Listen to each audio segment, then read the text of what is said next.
watched the body camera, and he's not where he says he is, and he speaks perfect English. Not perfect, but it's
people of the state of California versus Carlos Dominguez, case CR 23-1391. All members of our jury are present, all counsel and the parties are present. I did want to say one thing to the jury, because for most of you, this is a new experience, and I wanted to remark on the rhythm of a trial. And when we start the day, we do an all rise, and then at the end of the day, when we start the afternoon, we do an all rise. And it's really humbling to be a judge and have people stand up for you. It's not about me. It's about focusing everyone that's part of the system, the lawyers, the parties, the witnesses, and the jurors, and the judge, that we are engaging in justice. We are adjudicating a case, and it's serious business. And we do that as a formality at the beginning of the day and at the beginning of the afternoon. I don't do it between breaks, trying to keep things moving. But I just wanted to let you know that I'm born in Decatur, Illinois, middle-class family, and it's a great honor to be a judge in Yolo County. But when we call the case in the morning, it's for all of us. And so I appreciate that formality and that gesture, and I just wanted to share that with you. The other thing that struck me is I didn't really tell you that about the job of a judge, and it's much different. You are the most important people in this courtroom. The judge is a gatekeeper of evidence, and I'm keeping things moving, and I'm deciding what evidence will be admitted to all of you. But ultimately, this case will be decided by the jurors, okay? And please don't take anything that I do as an indication of what I believe. My opinion about the case is not what matters. It is your opinion, your determination as to what the facts are and how the law is applied. So this is a case about a jury deciding what happened and applying the law to it. So I just wanted to share those fundamental rules and things that we're doing here together, because we're going to be together for a while, and just laid it out. So let's get back to work, and we are collecting evidence at this time. We're hearing from witnesses, and we have Corporal Lee on the witness stand, and he's subject to direct examination. And so, counsel, are you ready to carry on? Yes, Your Honor. I think we were in the video at this time. Do you want to renew the video? Correct. That's a quick question of Corporal Lee. Corporal Lee, the video that we were watching, is that your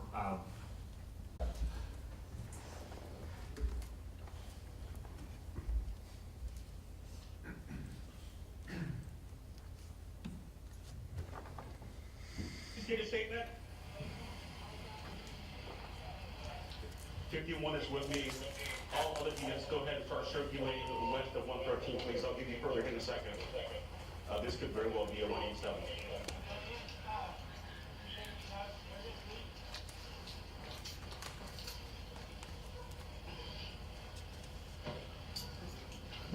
Ma'am, let's stop over here, ma'am. Stop over here, please. Let's let them do their work. Okay, just hang out right here while my partner talk. I just don't want you back here anymore, okay, ma'am? Thank you. Were you and your husband walking? And... I'm sorry. It's okay, just take your time, ma'am. My daughter and I live here. Okay. And we had our slider open, and we heard someone scream, and we turned the TV off, and we didn't come out right away. And we heard him come, like, it sounded like he came, or whoever was screaming came from this direction. And he said, Yeah, we'll take everybody at this point. This is not looking good. and we heard a bunch of what sounded like thumps. Okay. When you say thumps, like what do you mean Like, thumps? my daughter said it sounds like he's getting beat, someone's getting beat up. Like a fight, like a thump, Yeah, like this. like someone is hitting this. Okay. So I put shoes on and a shirt, and I saw someone in the light, it must have been him. And so I came out just to see if someone needed help. It looked like he was on the phone. Who's on the phone? The guy that was doing the CPR. That's him? I think so. We looked through our fence. I'm sorry, are you related to him at all, the guy, the doctor? No. Okay, No. okay, I thought you guys were together, okay, that was my assumption, I'm sorry. No. Okay. I looked through like my fence and I saw someone with a flashlight and on the phone, Okay. and it seemed like someone was in trouble, and I came out. Yeah, someone on a bike going over, the long black curly hair, which is 20s. So, okay, that guy's just walking, where's the with that, where's the doctor at? The doctor? Okay. I'm sorry, I can't help. Okay, we're gonna have her as well, just give her statement. Charles, one of course, I can have one unit respond to the scene. We need to start roping off this section of the park, please.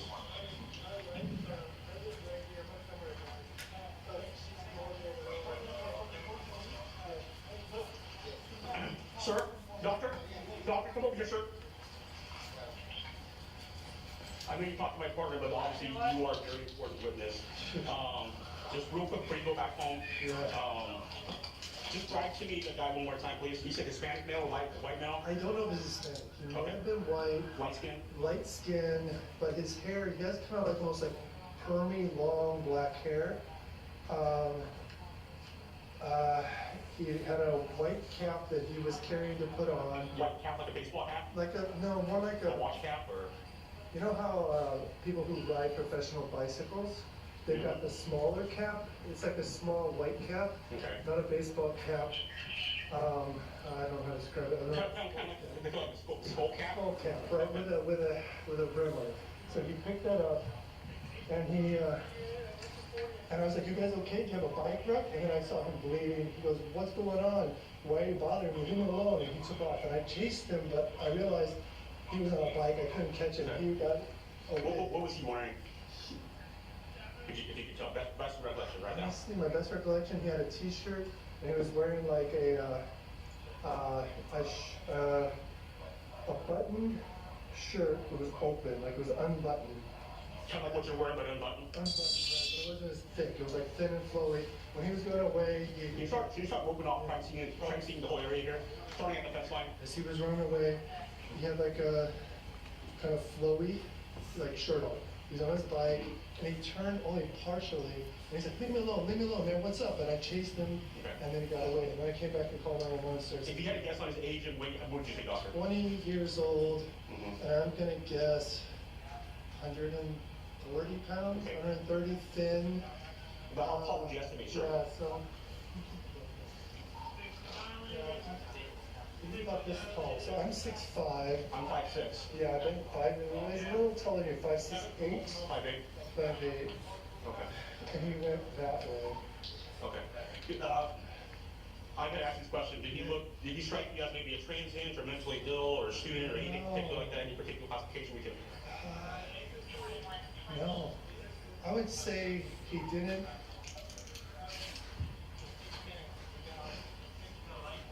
I don't know. Okay. All right, sir. Once you go back home, I'm just right here, I can come back. what's your address, sir? That's my house right there. What's the address, sir? 1306 Sycamore. Okay. You're welcome to call me, drop by anytime, whatever I can do to help. Okay, sir. Thank you very much. I'm sure you'll come. Yes, sir.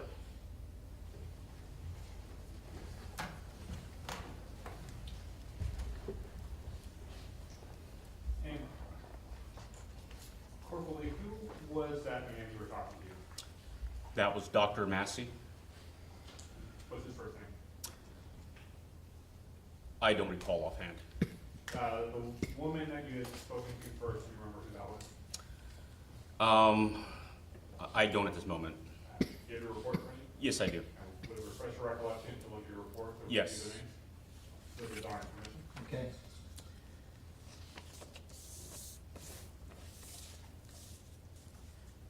The female was a Tiffany Hodges, and the doctor's first name is Matthew. So I'm gonna show you two exhibits, People's 25C and People's 25D. May I approach, Your Honor? Okay.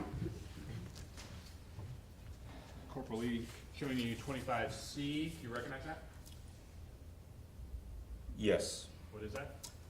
This appears to be a Google Maps satellite overhead imagery of the area of Sycamore Park and Highway 113. And are you familiar with that area? Yes. Does that appear to be a fair and accurate depiction of Sycamore Park and the surrounding area? Yes. Right, and go into 25D. What is that?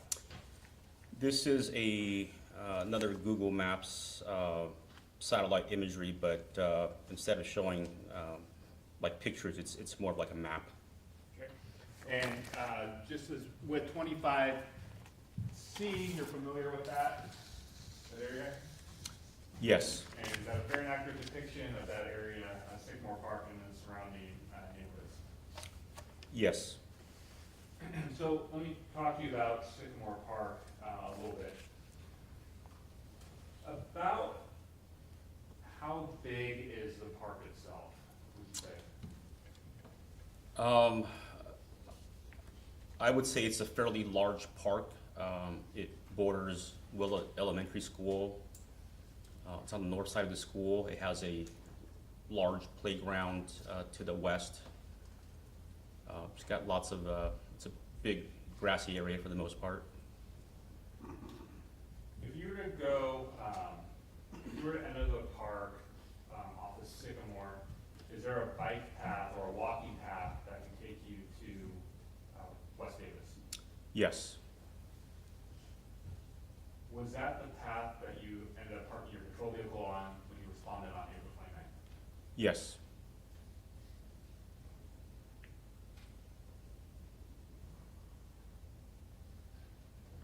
Prior to April 29th, actually, strike that.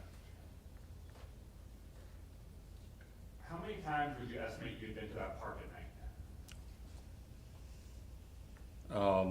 probably, I mean, in my career, probably 70, 80 times. How's the lighting?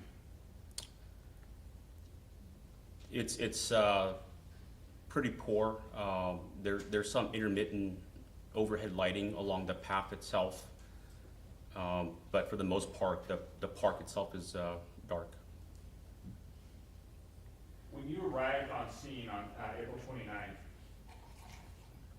where was most of the lighting coming from that was illuminating Dr. Massie and the individual that we now know as Kareem Abdul-Najib? It was from a cell phone light. Well, other than the cell phone light, let me ask you this way. Did your patrol vehicle give most of the illumination that night? Yes. Outside of that, was there really any lighting illuminating the path and the trees and the grassy area? Well, like I said, there's intermittent overhead lighting, but the lighting is, it's not very bright at all. That area of the park where you parked your car, let's say you didn't have your overhead lights on, you didn't have your headlights on. Are you familiar with that area of the park not having a ton of lighting that is received from those street lamps? That is correct.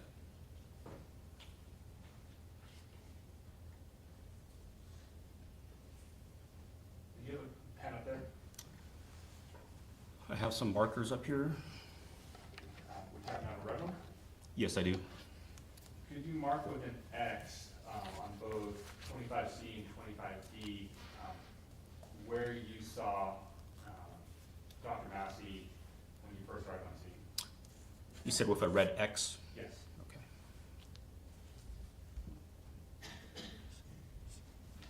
You asked that question, was Dr.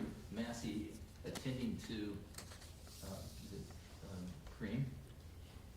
Yes. Okay, so that, when you say that, that's where you saw him, that's where you saw Mr. Abdul-Najib. Okay, thanks.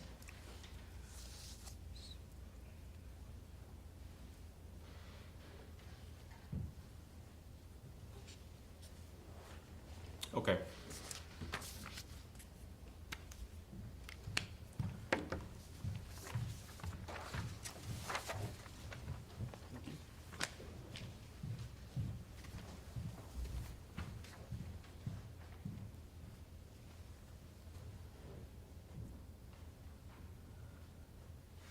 So you wish to publish 25C and 25D? Yes.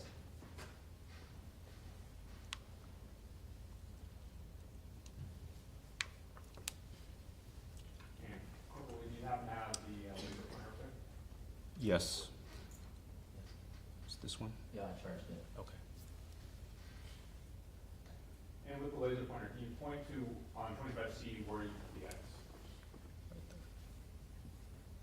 Now, when Dr. Massie, he was the one who told you, or you received information that the individual who left the scene had gone westbound, correct? Yes. All right, can you, with the laser pointers, show us where westbound is? Sure. It's somewhat marked on the map here. You can see how the path is marked here, going westbound towards State Route 113, and then over State Route 113 into West Davis. In the first street that you hit and you cross over 113, is that Crystal Grove Lane? Yes, sir.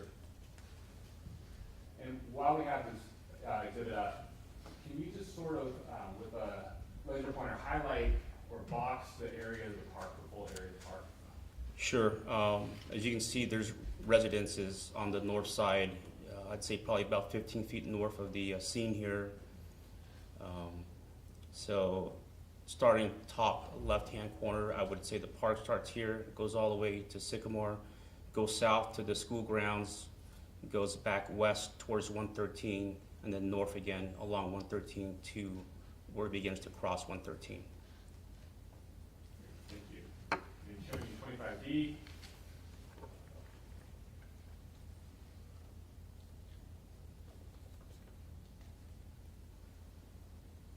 And that's the X that you put on 25D to show where you responded, where Dr. Massie was performing CPR on Mr. Abunajim. Yes, sir.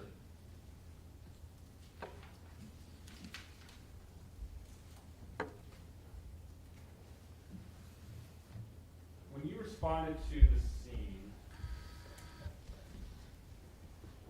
and you first approached Dr. Massie and Mr. Abunajim, did you see any weapons around either Dr. Massie or Mr. Abunajim? No. Was Mr. Abunajim, was he responsive to any of the life-saving measures, CPR, that Dr. Massie or yourself were providing? No.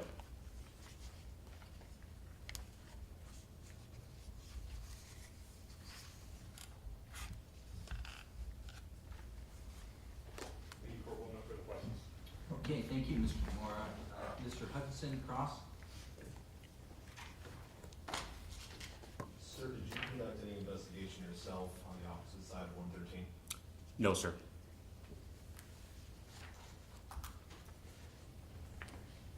To your knowledge, does Davis Police Department, do a canvass of all the houses on the other side of 113 looking for video surveillance? I'm not aware of that, sir. Okay, thank you, Mr. Hutchinson. That's a very narrow cross. Mr. Demora, any questions on that? I believe I asked this morning, just to be clear, Sycamore Park is in City of Davis County, Bill. Yes, sir. Thank you. Okay. All right. Corporal Lee, thank you for making time for the court. Have a great day. Thank you, Your Honor. Yep.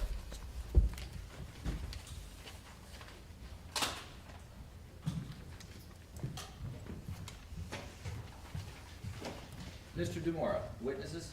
Your Honor, the people called Christopher Kumada. Okay.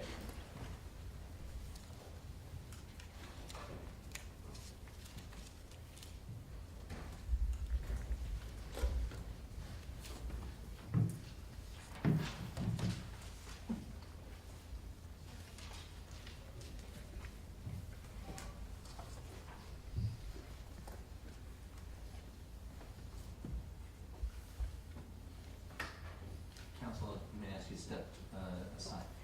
Mr. Kumada, good afternoon. Come on in. Stand there at the podium. Thank you for being here. The clerk will give you the oath. Then I'll have you take the witness stand, and we have two lawyers to ask questions. Before you do that, Deputy, will you do me a favor and take one of the chairs in the witness stand and just put it back? Okay, Mr. Clerk, go ahead. Please raise your right hand.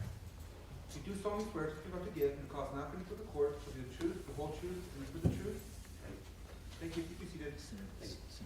I do have an objection to one of the exhibits. Okay. Needs to be addressed before it's shown to the witness. Okay, great. Let me know when we get there. Thanks.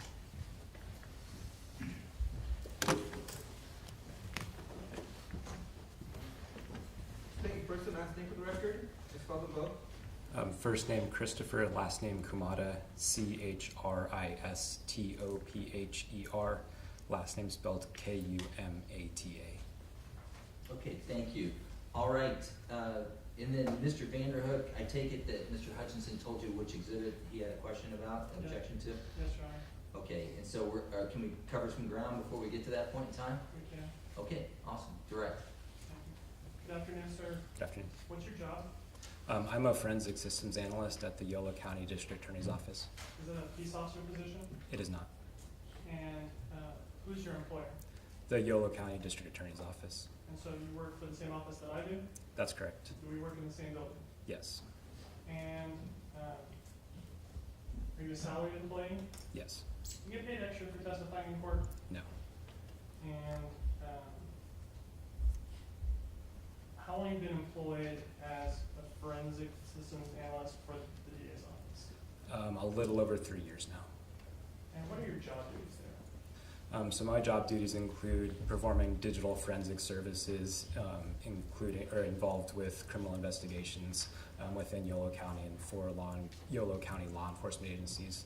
And that includes identifying, collecting, examining, analyzing, and reporting on digital evidence so that it can be relied upon in a court of law. And so, do you conduct examinations of electronic devices? Yes. Can you just generally describe how it works? I mean, how does an exam of an electronic device even happen? Yes. It depends on what kind of device it is. For instance, if it's a phone or a computer.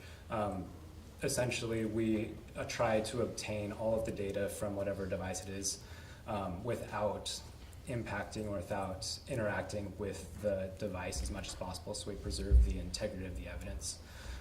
Once we extract the data, then we set the original phone or computer aside so that way it's preserved in that state, and we work only off of that copy of the evidence. And so with that, we use what's called hashing to maintain integrity. And so what hashing is essentially a complex mathematical algorithm that runs across the file that stores all the data. And if the calculation comes back with the same result, then we can say with certainty that the file is the same and hasn't been changed. And so throughout the process, we run different checks to make sure that we're still working off of evidence that hasn't been changed. And so with that, we plug that into different forensic tools, which is software or hardware that helps parse through that data because it's complicated and not really user-friendly to look at, and helps parse that data and make it into more of a user-readable format. And then we work off of that to perform an analysis. So let me ask you this. Does your unit there at the DA's office, what's that called? It's called the High Tech Crimes Unit. And does the high-tech crimes unit for your DA's office have any certifications? Yes. So we are accredited by an organization called ANAB. I'm which- sorry, can I have the witness speak up, please? Yeah. My let's- apologies. That's all right. Move in and then lift the head of that to you. Yeah, that's the microphone. Good, thanks. So our lab is accredited by ANAB, which is an accrediting body that ensures that we meet up over 200 different standards and policies that regulate how we perform our duties and how our laboratory is maintained, so that way its integrity can be assured, and also that it can be assessed by a third party to make sure that we follow those policies and that we meet those requirements. And so you were talking about some quality assurance issues. When you do an investigation or an analysis of a particular electronic device, are you the only one who looks at that? It depends on the case. Okay, did you do analysis in this case? Yes. And for a case like this, you have people who look over your work before you publish results or reports. Yes, all of our reports are looked at to make sure it's accurate and as error-free as possible. Okay. And so let me ask you this about analyzing electronic devices, okay? So this hypothetical, let's say we have a laptop computer or a phone, and an analysis is done of that computer. Does that change anything on the computer so that way it can't be, that phone or computer can't be re-examined by another person later? Not so that it can't be re-examined later, but the examination or the extraction procedures, depending on the phone or the computer, it may require interacting with the device to some level, so that if you do the same exact thing over again, it won't produce the same exact files. It'll produce mostly the same, but not exactly the same because of the interaction that took place. Okay, and so when you conducted your analysis of items in this case, did your analysis include an Apple MacBook Pro Logic, or Apple MacBook Pro? Yes. Okay. How's that analysis work? How's that happen? So for that device, I did not examine that device or did not perform the extraction of that device. That device came into our laboratory in a locked state, and we were unable to get into it without a password. In this case, we used a federal partner to attempt to obtain the password, in which they did, and they sent us back what they extracted along with how they extracted a report and hash values, which I explained earlier that we can run and make sure that the data that they got is the same data that we receive. Okay. And in examining that particular laptop, did you look at the contents? Yes. Did you find information on the computer that gave any kind of indication as to whose computer this was? Yes. And what was indicated? There were email addresses associated with the Apple ID as well as usernames on the computer. Okay, and do you know what those were? Yes. And what were they? Your Honor, may I refer to my report to refresh my memory? Yeah, if you don't remember.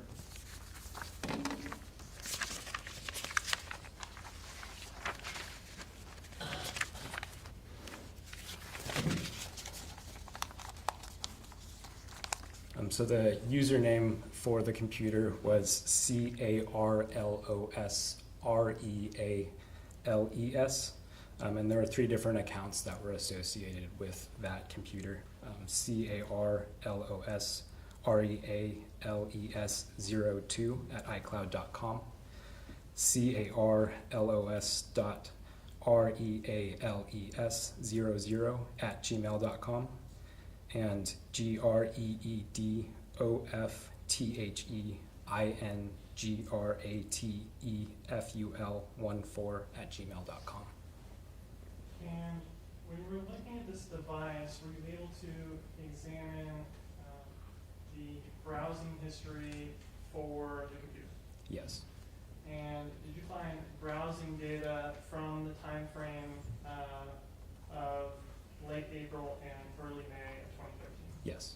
What did you find? In that, I found a cached image file, and what a cached image file is a file that is saved to the computer, not necessarily at the request of the user. In this case, a web browser would save an image to the computer from a page that's visited, so that way if the user ever visits that page again, it loads a lot faster. And in this case, I located an image of a makeshift memorial. Okay. Menu has been marked for identification purposes as People's 43D. Can you take a look at that, please? Yes. Have you been able to see it? Yes. Is 43D the image of the makeshift memorial that you found on the computer that you examined Yes. and published? Okay.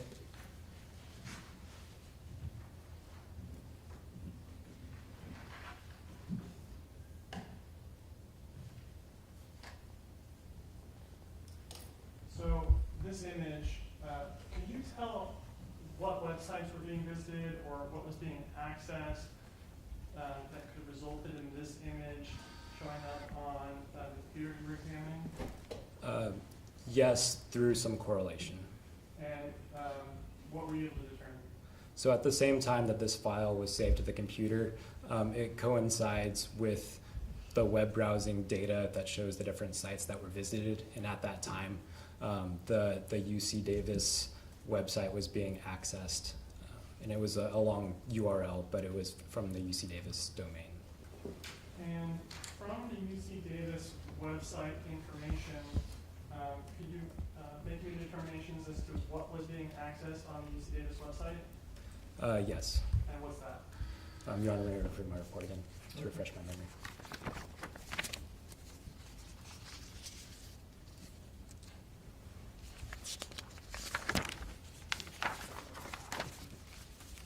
During that time, it was the UC Davis login screen, and then a login window, and then followed by that a website with or the UC Davis web page with the title Schedule Builder. And so this kind of UC Davis login, is this something like a student would use to log into their account at UC Davis? I believe it could be. Jackson Foundation. Sustained.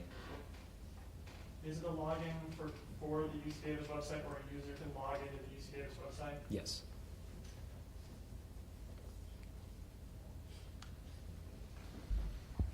Did you conduct an examination of any cellular phones? Yes. How many cellular phones? 2. And was one of the phones a Apple iPhone XS Max? Yes. And with this one, was this again something where someone else did the extraction, or were you able to do the extraction on this one? I did the extraction on this one. So what's that process? How do you conduct an extraction from the cell phone? So we receive the cell phone and we plug it into a forensic tool, which we verify during software updates to make sure that it's working as it's intended to. And so we plug it in, and it interacts with the device to gain enough control to extract, in this case, what's known as a full file system, which extracts the user data, some operating system data that's not accessible to user, application information, the full file system off of the device. And once you have it extracted, what can you see on the phone? What, during the extraction? Or once it's extracted, once you have like the data from the phone, what kind of data can you look at? You could look at most of the saved data from the device, and so that includes messages, web browsing, application usage, including information of when devices are shut down, where devices are located at different times, and data like that. Can you access images stored on the computer? On the computer? Or sorry, on the phone? Yes. And when you conducted your examination of this phone, did you find any images of knives? Yes. And first witness? Okay. Sir, I'm handing you the marked for identification purposes, tables 43A and 43B. Can you take a look at those, please? Have you had a chance to look at them? Yes. What are they? They are images of knives. And are these images of knives that you recovered from your examination of that phone? Yes. I want to back up for a second. When we're talking about this phone, did you locate any indicia on, any information on the phone that would show you information about whose phone this might be? Yes. And what was that? Phone number, similar to the computer, the email address is associated with the Apple ID and other accounts on the device. And did it have the phone have an owner name associated with it within its data? Yes. And what was that? Your Honor, may I refer to my report to refresh? Thank you.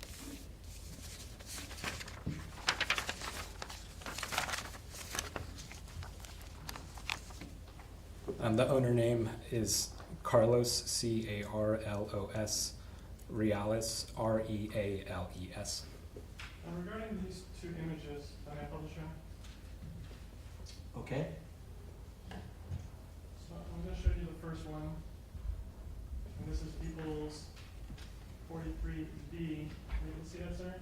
Yes. And so this is an image that you found on this phone that had the owner name Carlos Reales. Yes. And then I'm showing you 43A. This is another image of a knife that you found on that phone. Yes. Did you find additional images of knives on the phone? Yes. How many? Checks Oh. for relevance, cached images. Overruled. Over 500. Okay, and from what time frame were these images of knives? from December 5th through December 6th of 2022, How could you tell that? based on the dates that the files were created. And so, I want to talk to you a little about that. Do phones or other electronic devices record information as to when they're created? Yes. What is metadata? Metadata can be simply data about other data. Can you explain how metadata might be relevant to seeing when an image like this was created? Yeah, so the file creation date could be referred to as metadata. So it's tracking when the file itself, which is data, is created, and it also tracks other things such as when it may be changed, when it may be accessed, and depending on the photo, a lot of other information. Okay. So those two images created December 5th and the knife images that you located December 5th, December 6th. What about this image of the memorial that you talked about earlier? When you examine the computer, did this have metadata? Could you tell when this was created? Yes. When was this created? Your Honor, may I refer to my report just for accuracy and refreshing my memory? Okay. Thank you.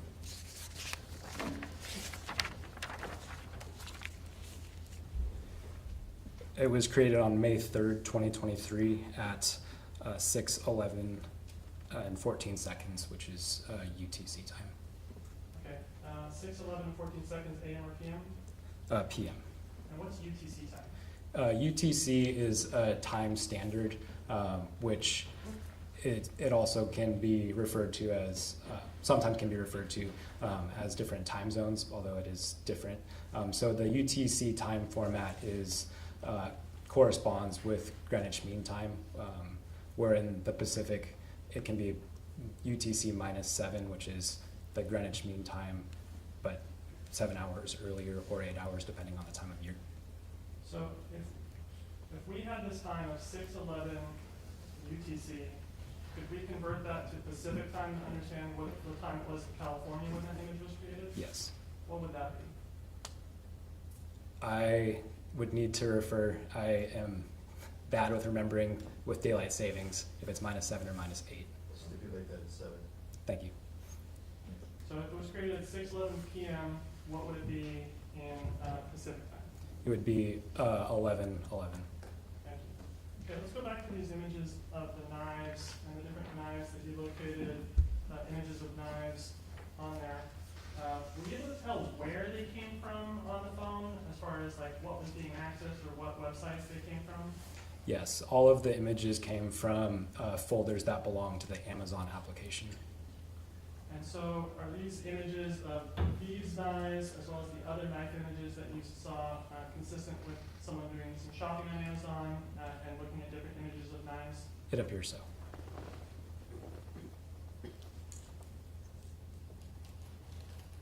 So we talked about different images that you found on a computer and now on a laptop, on a computer and now on a phone. I want to talk to you about the phone, and I want to ask you about whether or not you were able to find any location data when you conducted an analysis of the phone. Yes, I was able to locate location data. And how does that work? I mean, how does a phone select location data? It collects it from a variety of different sources. Also depends on the phone. For iPhones, it largely collects location information from the mobile networks, from wireless networks, and from GPS location data. So I'm handing you what's been marked for identification purposes as People's 45A. Can you take a look at that? Yes. And what's 45A? It's an example of the information that is shown with the GPS location and how it can be interpreted. And did you create People 45A or create the image on it? Yes. Now, do phones get this location data from GPS? In the picture just shown, yes, that was through GPS. Okay. Are phones capable of getting location data from other types of sources? Yes. What type of sources can phones get location data from? From wireless networks, so Wi-Fi is everywhere. So some of those Wi-Fi networks have locations either built in or it's been crowdsourced, so we know where a specific network is located. And so if a phone stores that location or that network just by walking past it, it's associated with that location, and so it can track that. Let me give you a hypothetical question then. Let's say someone's house has a Wi-Fi network that is a known network, and my phone has Wi-Fi on, and I walk past. Could my phone then log that I walked past that Wi-Fi network, even if I never logged into their Wi-Fi network? Yes. And so is there essentially then known locations of different Wi-Fi networks that the phone connecting to Wi-Fi can use to tell where it is? Yes. Now, when you're conducting an analysis of phone data, and you're trying to map locations of where the phone has been, do you consider that information as being accurate or reliable in mapping where a phone was at a particular time? I would consider it accurate but not reliable. Can you explain? Yes. The location is considered accurate, however, the time that it's associated with, so at a certain time I could not say with certainty whether or not it was there at that time. Why is it that when a phone is getting its location through conversing with Wi-Fi networks, that the time associated with that is not reliable? It has to do with how Apple sets up their phone and the purposes of why they're tracking it. For this case, they're not using it for real-time location tracking, just general location tracking. And so when they process it, it doesn't actually correlate. They do it in batches. And so at one time, it'll have the locations, but all, for instance, over 100 different locations across many places, all with the same exact time. So if I have my phone, my iPhone, and I'm walking past all kinds of different Wi-Fi networks throughout my life, then at some point my phone syncs all those at once with the same timestamp? It could. I don't know exactly how many they do at once or from what time period. Okay, but they come in big batches and not just for each location doesn't get its own timestamp. Correct. And so then would you say that when it's Wi-Fi data, that it's accurate as to location, but not reliable as to its time? Accurate to location, but not accurate for the time, but also dependent on whether the location has been reported or sourced accordingly. Okay, and so depending on where the source that correlates that Wi-Fi network to that location could affect reliability? Yes.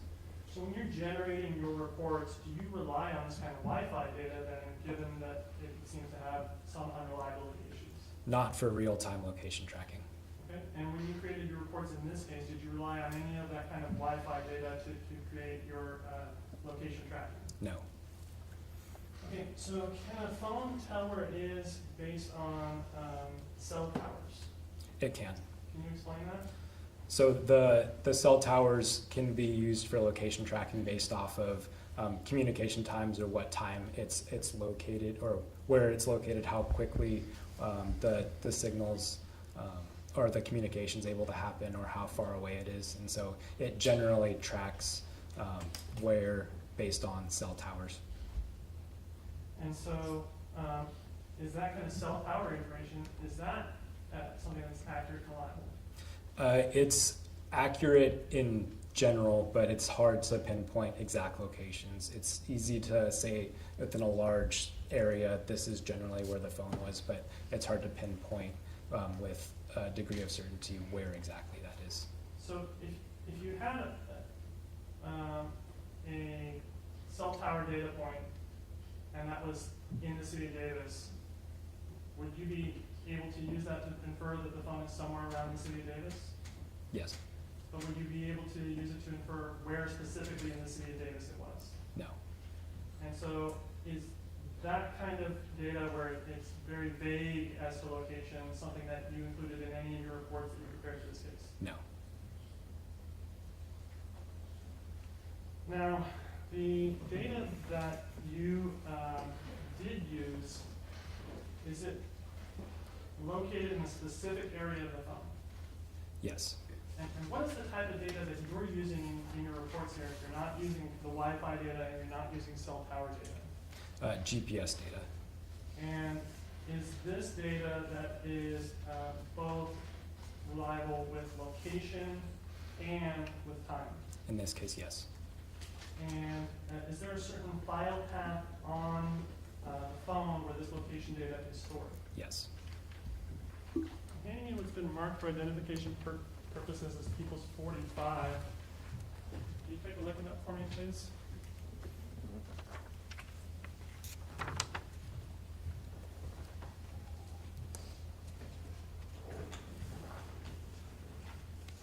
Sorry, 45B.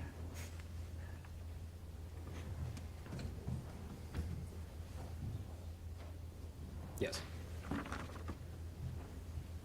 And so for 45B, anywhere on that chart do you see the file path for the data that you were analyzing or that you used? Yes. Is there a pen or something where you're at?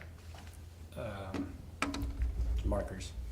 Using a marker, can you just circle the file path that you're using when you're conducting your data analysis?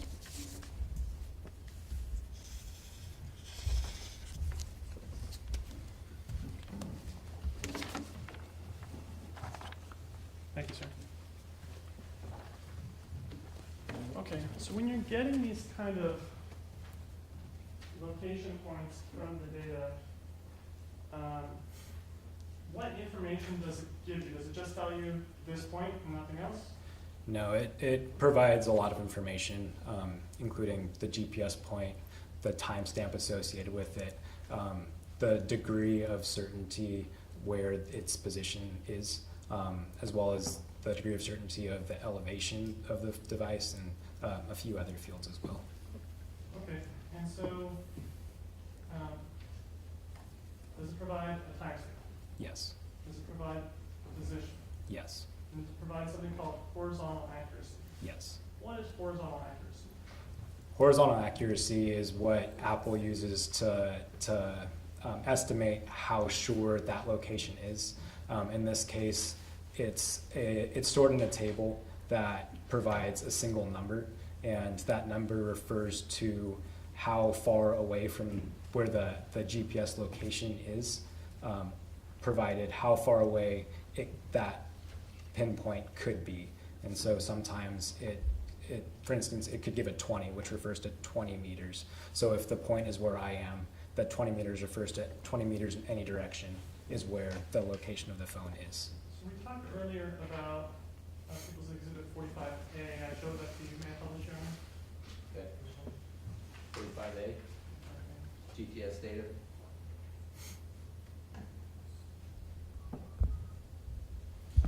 Okay, so this 45A, this kind of image with the circle and the exclamation here, is this all stuff that you created? Yes.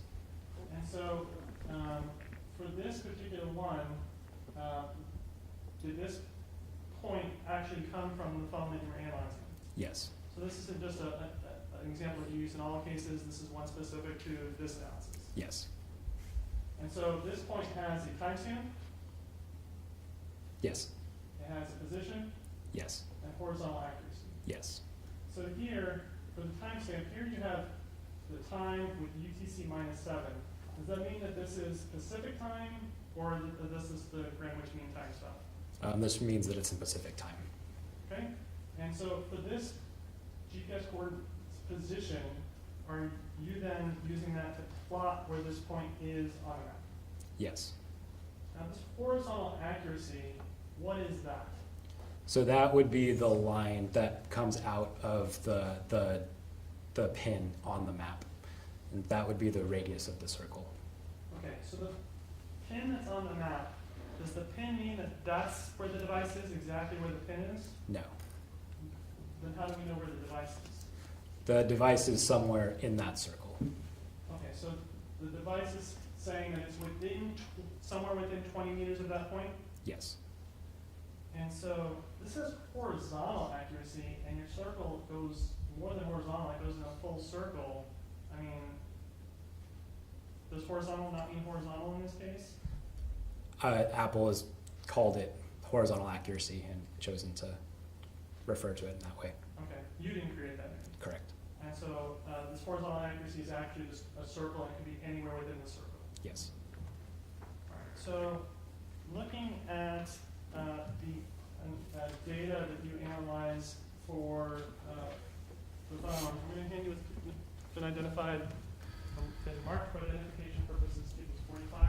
Take a look at that, please.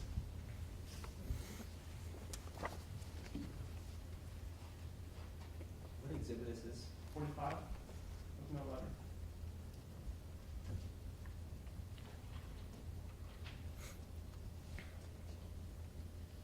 Okay.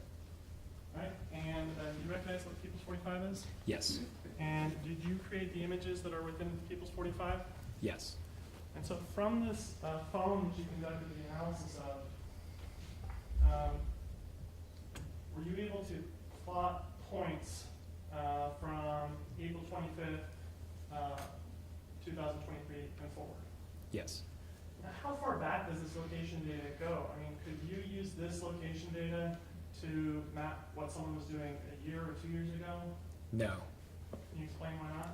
Yeah, so Apple uses these locations for various purposes, and if they continually track and store the location over time, eventually your phone's going to fill up. And so eventually it overwrites itself and removes itself from the database, or sorry, the operating system removes the data from the database. And so in this case, Apple stores the data specifically in this database for 7 days, and then after the 7 days, it's removed from the device. Okay, and so for April 25th of 2023, were you able to find location data for the device and map it? Yes. And so I'm putting up on what is page 1 of People's 45. Are you able to see this? Yes. And you created this? Yes. And so I have a bunch of different pins on this map. What are these pins?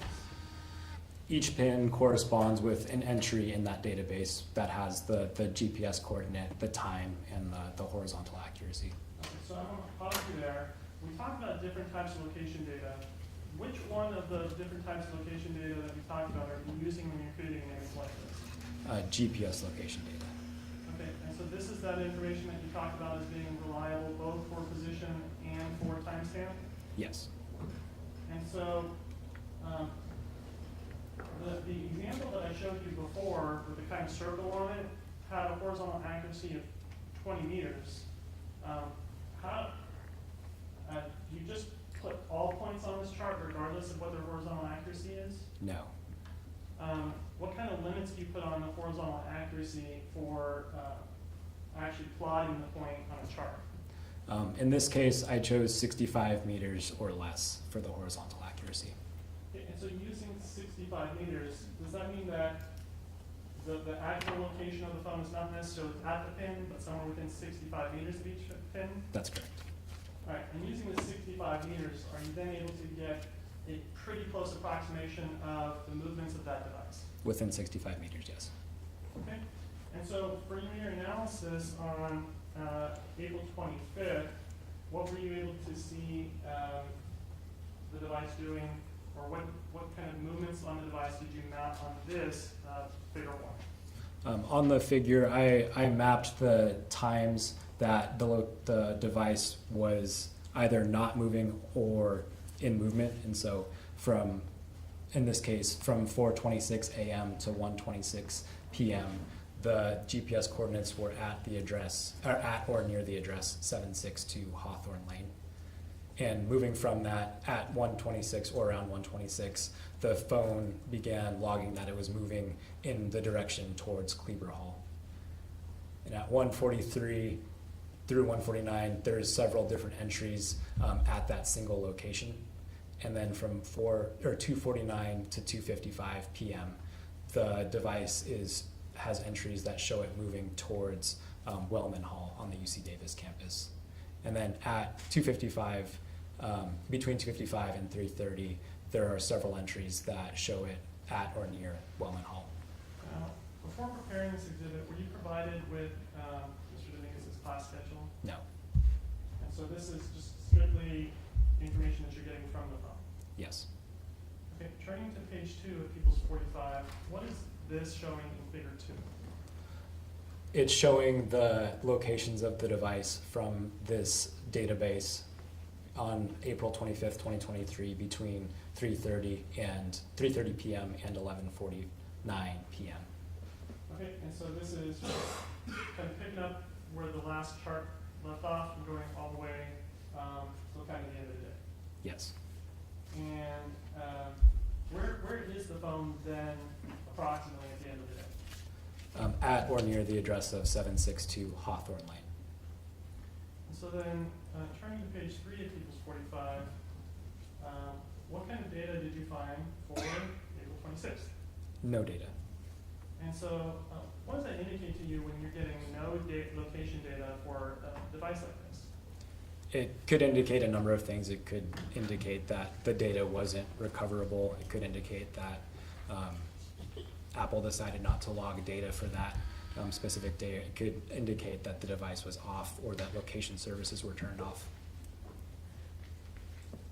And so, you talk about the possibility of the device being turned off. Do Apple phones log when they are turned on or off? Yes. And how does that work? Apple maintains a series of logs within the device that track different events, and some of those events could be powering off, the battery status, or powering back on. And is there just one log that covers all power events? No. How many logs are there? There is, I don't know the exact number, but there's at least 3. Okay. Of the 3 that you know of or you testified to, what are those? Your Honor, may I refer to the report? Thank you.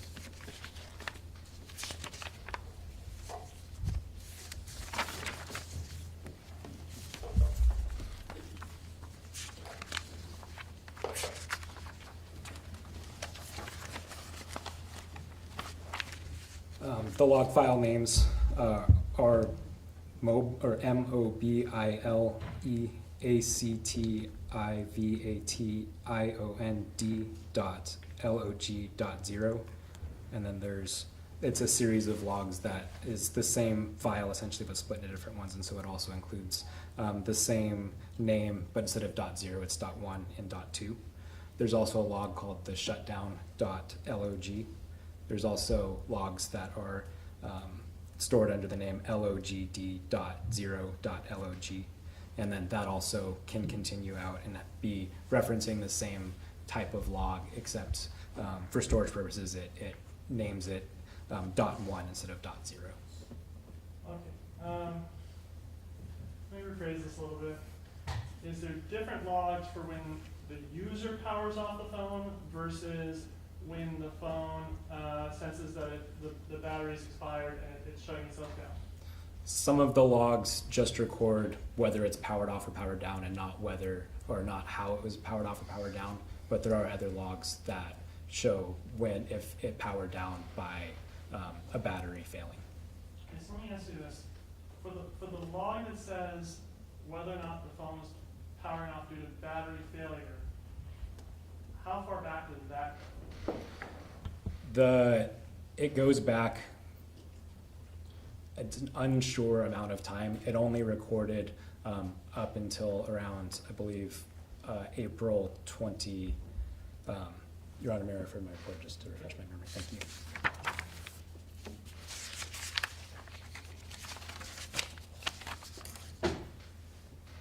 April 17th was the earliest time where it recorded an accurate timestamp for the phone turning off by the battery dying. Okay. And did you create a chart or table showing power on and power off events for the phone? Yes.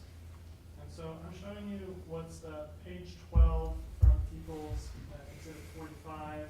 Do you see this? Yes. Did you prepare this? Yes. And so these two green columns, what are those? The green columns refer to the time and date that the device was powered on. And these pink columns, what are those? The time and date when the device was powered off. And so turning the page to page 13, is that the same for the two, the four sets of columns on page 13? Yes. And so how far back did you go, or were you able to go when you were looking at power on, power off events for the phone? They go back a long ways. I only went back from August of 2022. Okay, so going back to page 13 then, on the power off column, there are several entries here for the 17th, and then for the 19th, the 23rd, 25th, and 27th, where there are stars or asterisks next to those. Do you see that? Yes. What does that mean? Those refer to the times that the phone turned off because the battery was run down. And so, let me ask you this. For this shutdown that happens on April 19th, 2023 at 5:27 p.m., is that, can you tell based on the log data you have whether that one is from battery shutdown or from a user turning off? I can tell that it's not from the battery shutting down. It could be from the battery being turned off by the user. Okay, what other things would turn the phone off? Operating system updates could restart the device. Okay. Hold on just a second, Mr. Vanderhook. Let's stand up and stretch just for a second. We're gonna go till 3 o'clock, folks. And I want please everyone, if you can, stand up. It's good to stretch just for a second. Thank you. I appreciate your indulgence. I know it's hard. We turn the lights off, put the blinds down. It's the afternoon. So, but we are gonna try to make it till 3 until we take our afternoon break.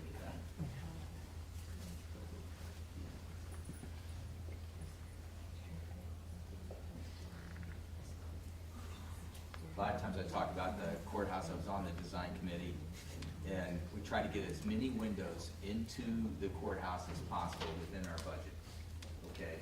And I proposed skylights on the 5th floor. I haven't always been on the 5th floor, but now I am. And I did propose skylights, and the initial design, we had them in on the 5th floor. And wouldn't that be nice right now? And there's so much equipment on the top floor that we didn't have them in. The other thing is that we wanted each courtroom to be designed exactly the same. That would have really thrown it off. And that's so there's not some desire to be in one courtroom over the other, that they're all functionally the same, and it really doesn't matter which room you're in. There are some small differences, but for the most part, they're the same. All right, well, thanks for the stretch. Let's see if we can make it till 3 o'clock. Okay, thank you. All right, Mr. Vanderhook, I appreciate your courtesy, and carry on.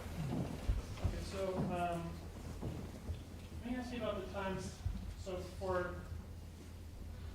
the time after the 3 asterisks, then these would tend to indicate a user shutdown. Yes. For the times before the 3 asterisks, can you tell whether these shutdowns are shutdowns that are user shutdowns or whether they're from battery depletion? Not on the logs available.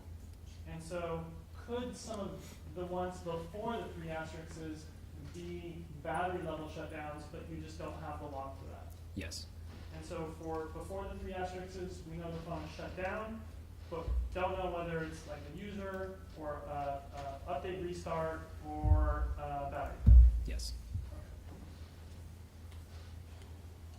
Regarding what we were just talking about, we were talking about April 26th and how that there's no data. Is there any information on the battery shutdown for the phone power on, power off log that indicates to you why there might not be any data for April 26th? Yes. What's that?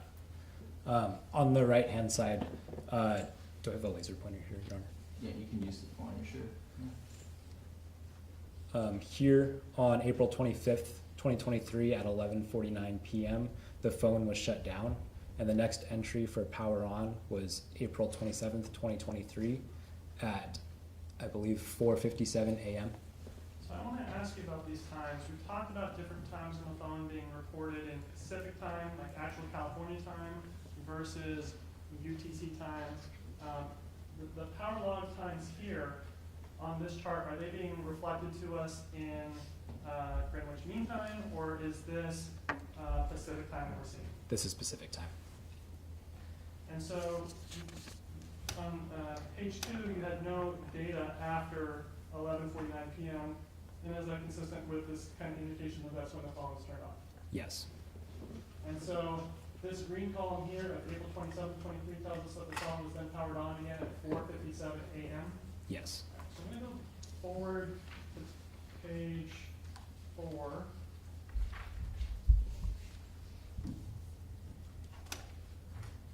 I'm going to talk about this kind of figure here. It's figure 3 for locations on April 27th. Do you see this? Yes. And what is this showing? This shows the location entries from that database file from April 27th, 2023, from 11:27 p.m. through April 28th, 2023 at 12:20 a.m. So let's look at those times and pause for a moment. Let's go back to page 13 and look at the power log. We have the phone turning off at 4:57. Did the phone turn off again at all that day? Yes. When did it turn off again? At 4:13 p.m. Okay, so that's this entry to the right with the 2 stars. Yes. And so is this a battery shutdown or battery depletion shutdown? That's a battery depletion shutdown. Okay, so on April 27th, battery shutdown at 4:13. When does the phone power back on again? At 11:26 p.m. In the specific time? Yes. So is this figure 3 then kind of the plotting of the locations the phone is tracking after it's powered back on that night after 11 p.m.? Yes. And so for this chart, are you again using the same methodology where you're using the GPS points from the phone itself that you view as both being reliable as to location and as to time? Yes. And what, in all the charts that you prepared for this case, is that the only data that you use in any of your charts? Yes. And for all the points on this figure, are you again using only points that have a horizontal accuracy or precision of 65 meters or less? Yes. And is that true for all the charts that you have you prepared for your entire report? Yes. So for when the phone comes on after 11 p.m., what is the phone logging as its location at that time? At 11:27, it's showing that it is at or near the address 762 Hawthorne Lane. And between the time of 11:27 and 11:53, there's no entries located. Then there's entries at 11:53 p.m. that show it near or at 1313 Sycamore Lane. And then there's another gap in entries until April 28th, 2023 at 12:08 a.m., which show it again near or at 1313 Sycamore Lane. And so 1313 Sycamore Lane, where is that? That appears to be near the elementary school and Sycamore Park. All right, and have you seen this image of Sycamore Park and Willett Elementary here before? Yes. And so some of these points actually logging as being in the park itself and not just on the street or near the park? It appears so. And all these are again within 65 meters? Yes. Okay, so you talked briefly about how for certain periods, like from 11:28 to 11:53, there's no entries located. I mean, why would the phone not be giving any entry locations for something like a 25-minute period there? It could be a variety of factors. It could be that the phone is turned off. It could be that the location services are turned off. It could be that the phone is unable to get an accurate enough reading to make an entry, or the entries are also created to people generally random times, and there's Apple does it for their own purposes, and so it could be part of the normal function of the operating system. So would you derive any special meaning about a gap like that, or could it just be that's sometimes how phones work? It could be just how phones work. so, we have the phone starting at, Hawthorne Lane, and then we, like 20 minutes after midnight, we have the phone there in the area of Sycamore Park and Willett. Are there any location entries after this kind of 20 minutes after midnight? No, not on that day. So going back to the power log on page 13, you see whether there was a shutdown of the phone on April 28th near that same 20 minutes after midnight? Yes, And when was the phone shut down? at 12:21 a.m. Okay, and so this shutdown, I want to ask you this, I want to go back to page 4.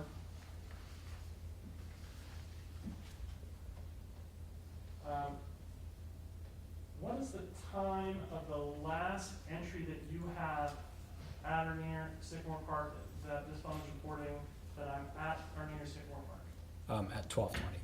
Sorry, say again? At 12:20 a.m. Okay, and then so then the phone shuts down at 12:21. Yes. And so, would it be fair to say then that the phone is either shut down there at Sycamore Park or within the distance that the person can move within 1 minute from when that last point is reported? Yes.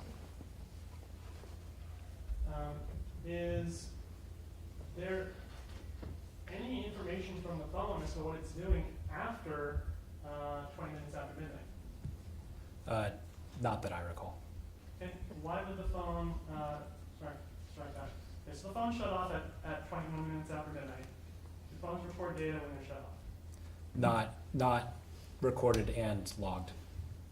Okay, as far as location type data, would we have any kind of location data for a phone that's turned off? Not from the phone. And for this particular phone, going back to page 13, are you able to tell when the phone comes back on again after it was shut off at 21 minutes after midnight? Yes. When did the phone come back on again? On April 30th, 2023 at 11:43 a.m.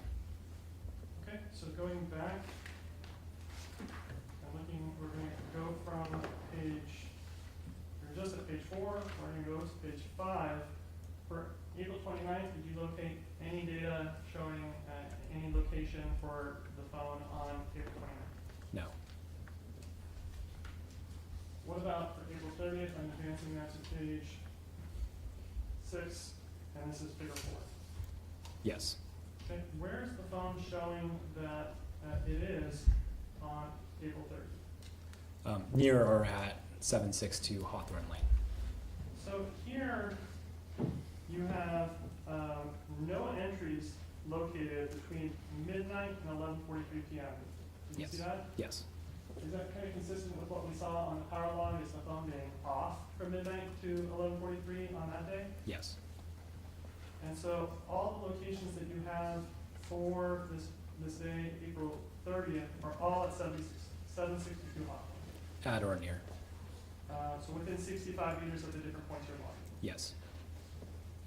And then for the last 2 minutes of the day, there's no entry. Yes. Advancing here, we're going to be looking at figure 5 now. And what is figure 5 showing us? Figure 5 shows the phone location entries on May 1st, 2023 between midnight and 5:53 p.m.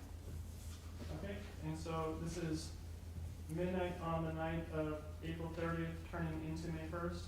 Yes. And so it's starting at the very beginning of May 1st. Yes.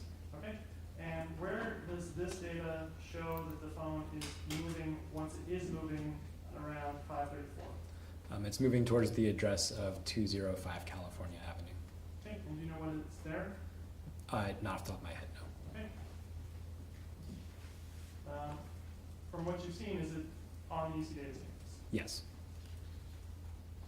Going one page forward to figure 6, what is figure 6 telling us about the movements of the phone after that on May 1st? It's showing that at 5:53 p.m. to 6:45 p.m. it is at the address or at or near the address of 205 California Avenue. Beginning at 6:45 p.m. through 7:05 p.m. it shows movement toward the address 762 Hawthorne Lane. And then for the remainder of the day, the entries show that it is near or at 762 Hawthorne Lane. And so for the last 2 minutes of the day, again, the phone is just not logging anything for those 2 minutes. Yes.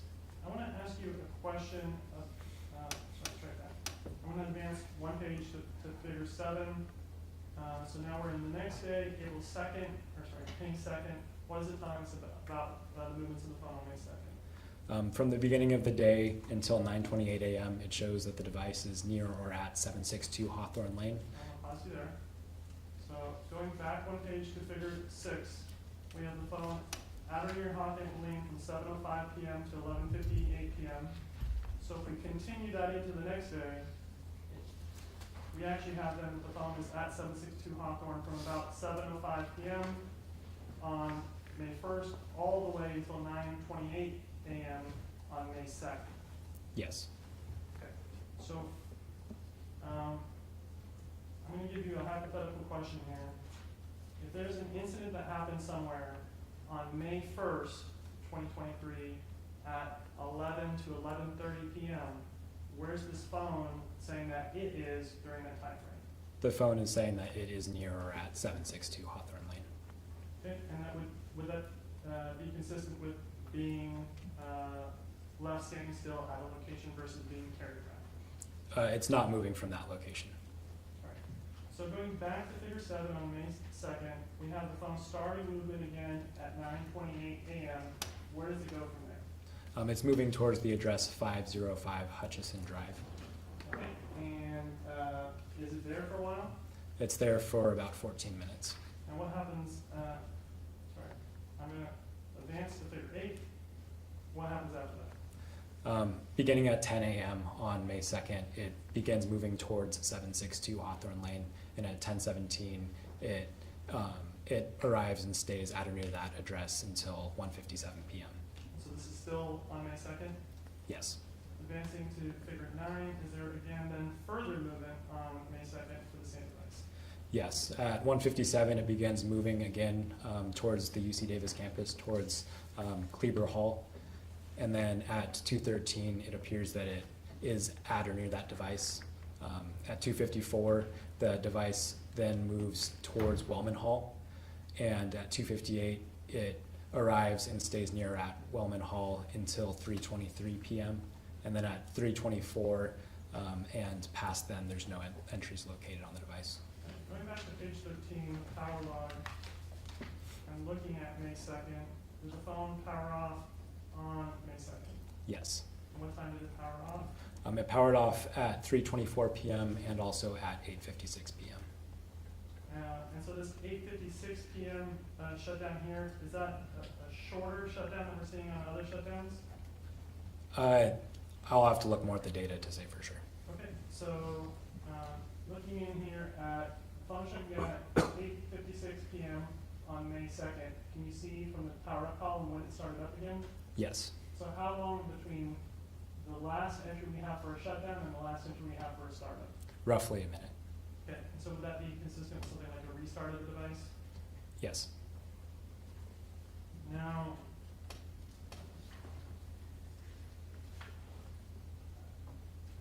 You're up against the point? I'm up to that point. Yeah, okay, all right, we'll take a break. Okay, can we have lights on? So I think I need a few minutes with the lawyers and then plus a 15-minute break for everybody. So this is more like let's just be ready to go at 3:15. Okay, so you have enough time to go downstairs and get some fresh air and everything. And I hopefully you figured it out. I mean, there are bathrooms on the 4th floor, 3rd, 2nd, and so forth. You're not stuck with the 5th floor. And obviously we have the staircase right here and a staircase at the end of the hall for easy getting out of here too. Remember the 3-part admonition: do not research, do not form any opinions, do not discuss other than scheduling. I'll see you for the rest of the afternoon, 3:15, 4:30. Thank you. Off record. You want to collect my reports here? Yeah. Thank you.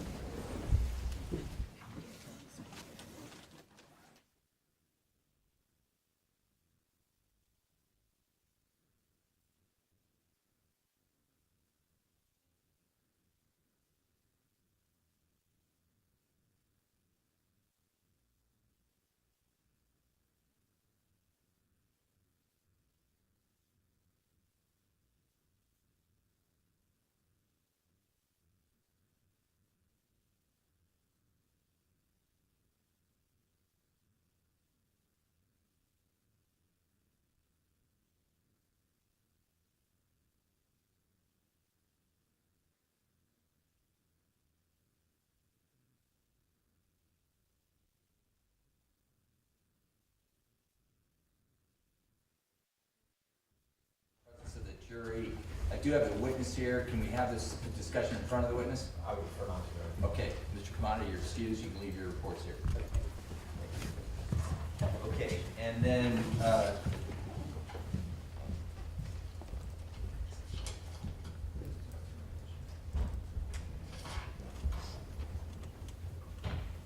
oh, this is the exhibit in question?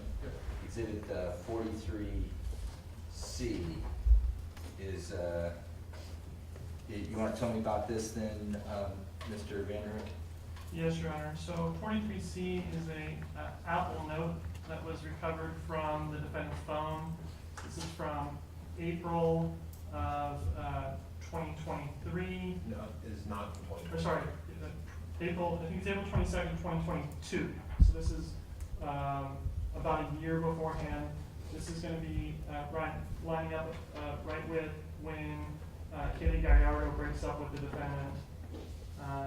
And it's an Apple note titled "Knife in My Hand," and it's a description about having a knife in his hand and slicing with the knife and things of that nature. It is extremely probative of the defendant's mindset. I mean, it was offered during opening statement that this was something that suddenly developed and this was something to break. And this is clear evidence that there was contemplation of knives and using knives well before the actual crimes in this. And this is discovery that was been given to the defense since at least March. It was in my trial brief. I wrote out that I was going to be using this in my statement of facts, in my trial brief. It's been marked as an exhibit here in the courtroom since last week. This is something that has been noticed for a very long time, not only that it exists, but that the people fully intended on using it, because as far as state of mind and what the defendant is thinking with his knife and what he's doing with his knife, a poem titled, or whatever this is, titled "Knife in My Hand" is extremely probative of his mental state. Okay, thank you. And then, Mr. Hutchinson.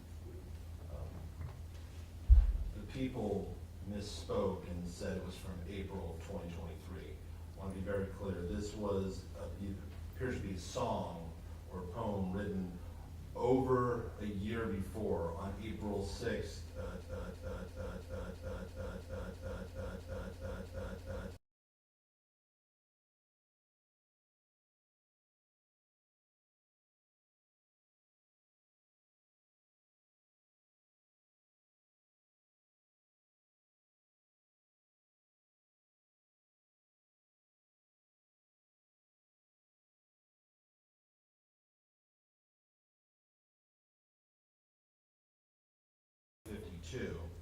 Also, and I don't know if people intend to do this,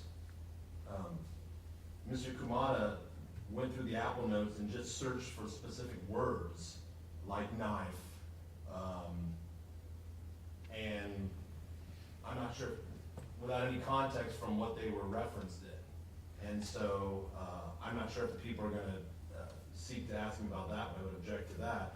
But I also would object to this. Of the many songs and poems that they found, they want to show one that he wrote over a year before and is not about killing people. Okay, so your objection is 352. Relevance and 352, yes. Right, and your argument is this is highly prejudicial and marginally relevant to the crimes committed in April and May of 2023, yes, that were not directed at any girlfriend or anyone like that. I don't think this is direct. I would interpret this as more of self-harm, but it's subject to, I think the court can read it, it's subject to interpretation, as is many songs or poetry.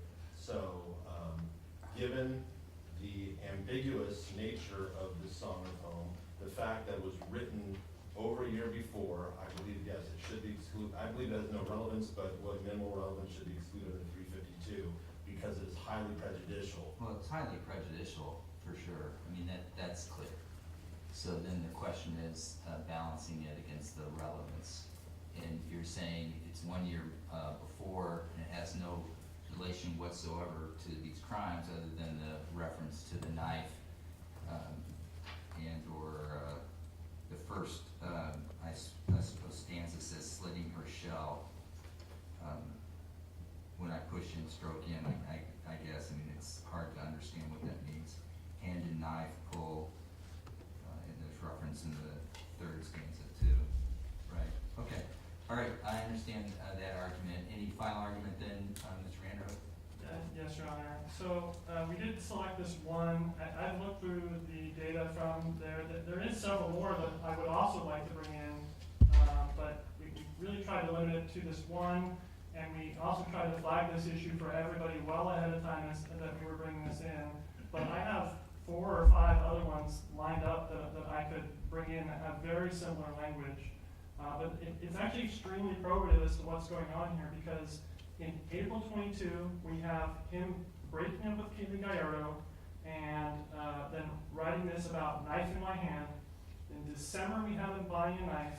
And then just 5 days before these stabbings begin, or 6 days before, we have him again reaching out to Kaylee Gallardo, asking to meet up with her.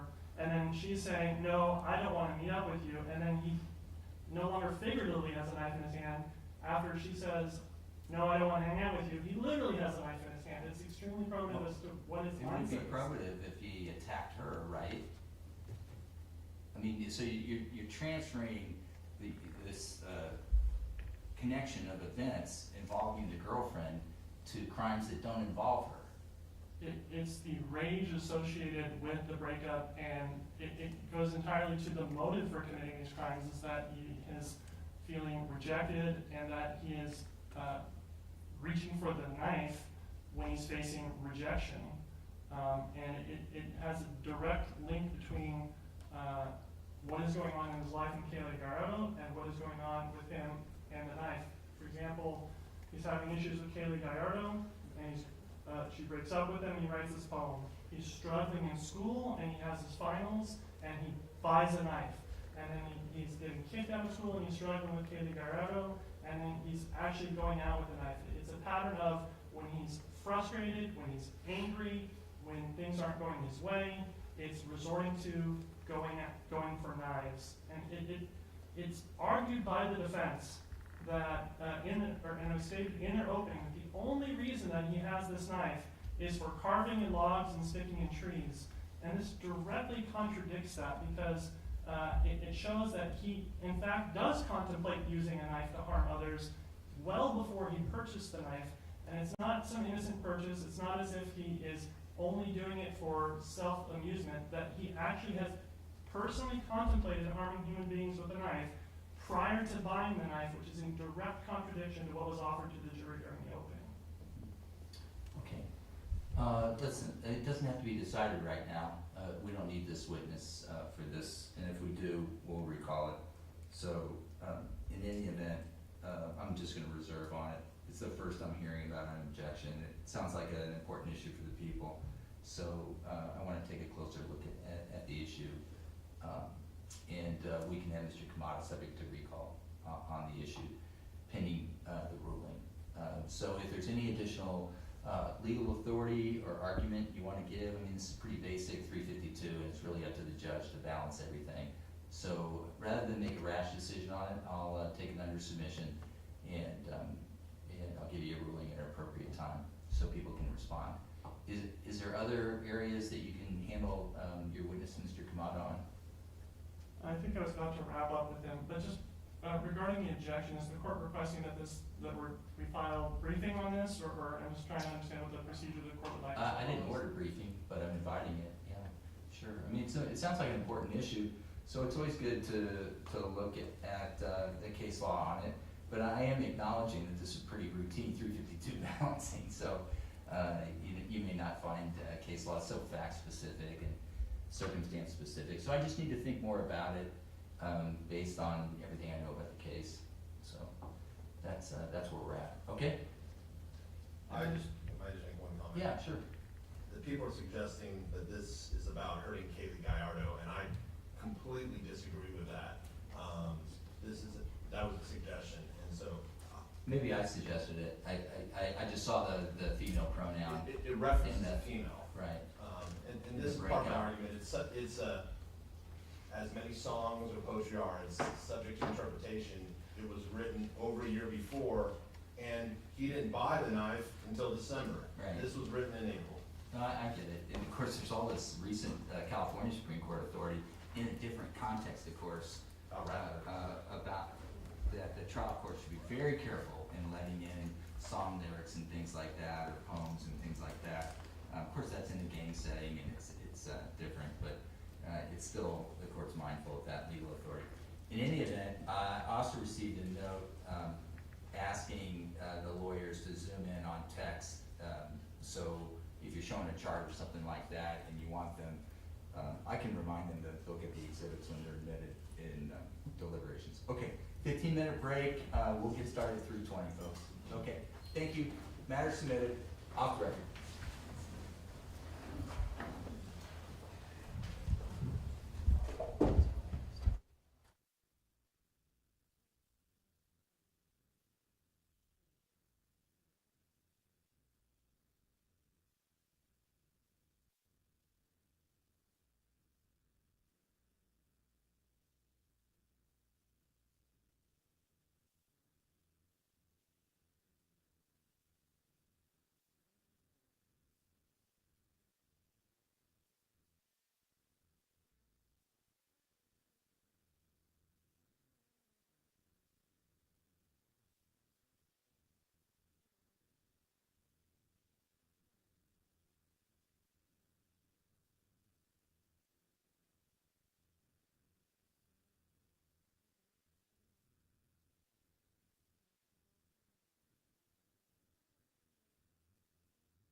23-1391, and we have Mr. Kumada on the witness stand. I did want to let the jurors know that any exhibit that's admitted into evidence will go into the jury deliberation with you, and so you'll get a chance to look at anything that is screened by the court and admitted into evidence. And if it goes too quickly up there, or you can't see anything in particular, you will get a chance to look at that closely and discuss it. So, thank you. All right, Mr. Vanderhook, your witness. Thank you, Your Honor. And sir, we've talked about two devices that you've examined, and I just want to talk briefly about the identifying information for those devices. So we talked first about an Apple MacBook Pro. Do you remember that discussion? Yes. And that came from the FBI? We received it from, for the MacBook. Yes. That came from the United States Secret Service. Okay, and did it have an agency identifying number associated with that item? It did. And what was that? Your Honor, may I refer to my report to refresh my memory? Okay. Thank you.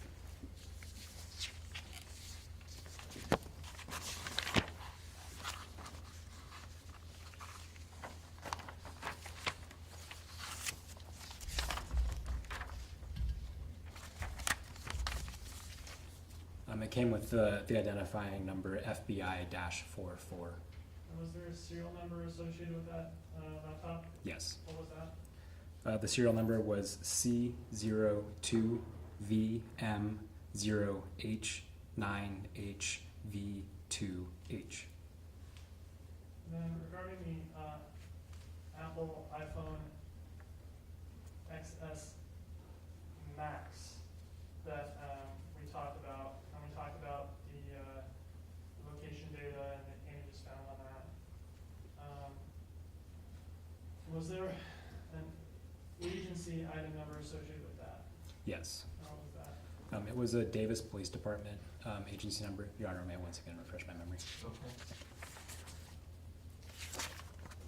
160. No further questions, Your Honor? Okay, thank you. That was direct. Mr. Hutchinson, cross-examination.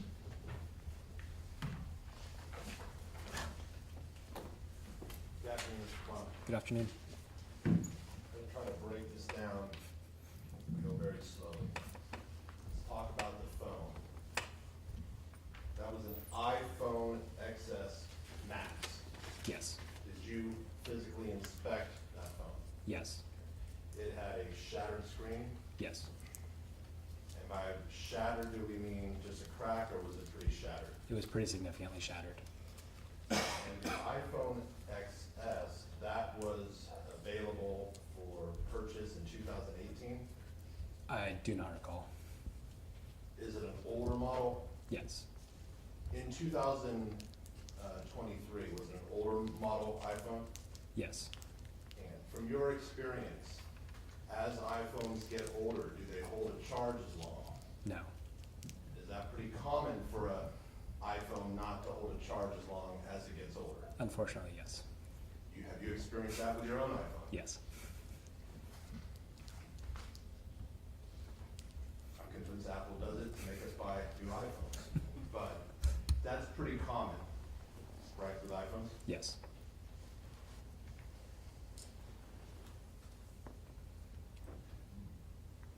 Now, an iPhone can, obviously, it had internet ability, so you can access the internet with the iPhone, obviously. Yes. I'd like to talk to you about cached images. A cached image is something a website automatically uploads either to your computer or your device when you access the website. It's at the browser, the application is the one that's doing the requesting and the downloading. The browser is doing that? Yes. Okay, explain what you mean by that. So the browser is the interface for which you use the internet, and so the website itself provides the images, but the browser is the one that decides whether or not it's going to download them or not, the images. And by browser, what do you mean? I would say it depends. It could be the web browser, it could be an application that is accessing the internet, but it could also refer to a web browser. And what is a web browser? The common ones that you know of are like Google Chrome, Mozilla Firefox, Safari, and they're basically what display everything that is accessible on the internet in a user-friendly format. So if I go on my browser, my phone, I go to Amazon right now, and I start looking for a knife, is my browser going to upload cached images onto my phone? It would download them to your phone. Excuse me, download, are they gonna download them onto my phone? Yes. And many cached images, or oftentimes, or even most of the time, a person who is using the phone doesn't know the images are being downloaded onto their phone. Yes. Mr. Reales Dominguez's phone had over 220,000 images on it, correct? I believe so. Most of those were cached images. Yes. Did you actually determine what percentage of the 220,000 images on his phone were cached images? No, I did not. So a person could have thousands, even hundreds of thousands of images on their phone and have no knowledge of that. Correct. Would it be fair to say that probably all of us in this courtroom right now who have cell phones probably have thousands of images on our phone that we've never seen? It depends by what you mean never seen. Do you have to actually click on a specific photo on a website for it to be cached, or does the website download multiple photos? As the web browser loads the information. So there's multiple photos. Yes. Now, you mentioned that, assume for this question, that Mr. Reales Dominguez purchased a knife on Amazon on December 5th of 2023. Assume that happened, correct? Okay. You found, you said, 500 images of knives, cached images of knives on his phone between December 5th and December 6th, correct? Yes. And that is consistent with the time he purchased a knife on Amazon. Okay. Well, are you familiar with, so, did you look at his Amazon records? Not personally, no. So, assuming he purchased a knife, and then there's 500 cached images on the date he purchased a knife, that would lead you to conclude that that is what the browser downloaded when he was making the purchase. It would suggest that.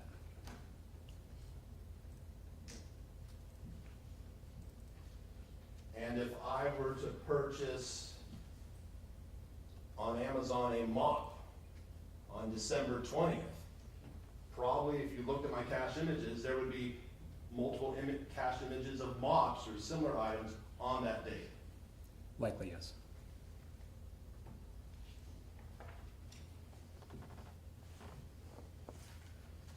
So let's turn to another cached image that you were asked about. That was that memorial of David Breaux. Okay. That also was a cached image. Yes. And it was uploaded onto the phone on May 3rd when Mr. Reales Dominguez's phone accessed his UC Davis account. That's what the data suggested, yes. Did you do any investigation to see if that image on May 3rd was on the UC Davis website? I tried to, yes. Were you able to determine that? No. You were familiar that at that time, this image was being spread around on media, social media. You were aware of that, correct? Yes. It was all over the internet. Yes. Correct? It was in many articles. Yes.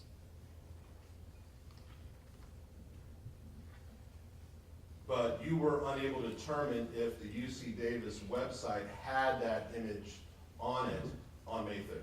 Yes. But if it did, anyone logging onto that website could have that image uploaded into their phone without any knowledge. Yes. So it is possible that every person who logged into their UC Davis account on May 3rd of 2023 may have that image on their phone. Yes. Did you ever look at the actual UC Davis records to see what Mr. Carlos Dominguez did when he logged into his account?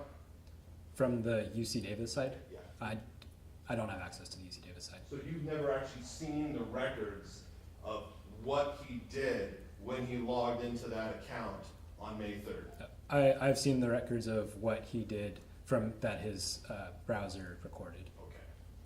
But the UC Davis would have the specific records as to what he did once he logged in. We would have the records on his browser of what the browser recorded that he did, but we wouldn't have UC Davis's access to what he did from their perspective. Okay. Once he gets into his student account, what he did at that point, correct? Correct. We would be able to see what web pages he visited, but if there were things that were nested within that didn't load something new, those wouldn't be recorded into his web browser. And this UC Davis account, is that a place where you go to make an appointment with a counselor? It could. Do you have any specific knowledge as to what it is? It appears to be this portal for people with access to the login. But we would, the people who would have the record showing exactly what he did, exactly what request he was making, that would be UC Davis. It could be UC Davis, it could be the browser records. I would have to examine them further to know for sure. But you didn't see that in your report. You could, from your examination so far, you were unable to tell what he did or what he requested when he logged on to that portal on May 3rd. From the browsing data, the next request was for a schedule builder. Schedule builder. Did you attend UC Davis? I did not. Do you know what schedule builder is on the UC Davis website? I can make assumptions, but I don't know Don't for do sure. that. But once again, someone from UC Davis would be the best person to answer that question. Employed at UC Davis, yes. I'd like to talk to you about the power on, power off log.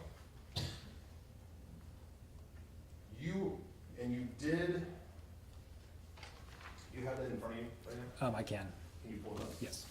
I'm not gonna put it back up on the screen, the jury was gathered in evidence, but you went back and made a chart of recording all the power on, power off events, beginning in August of 2022.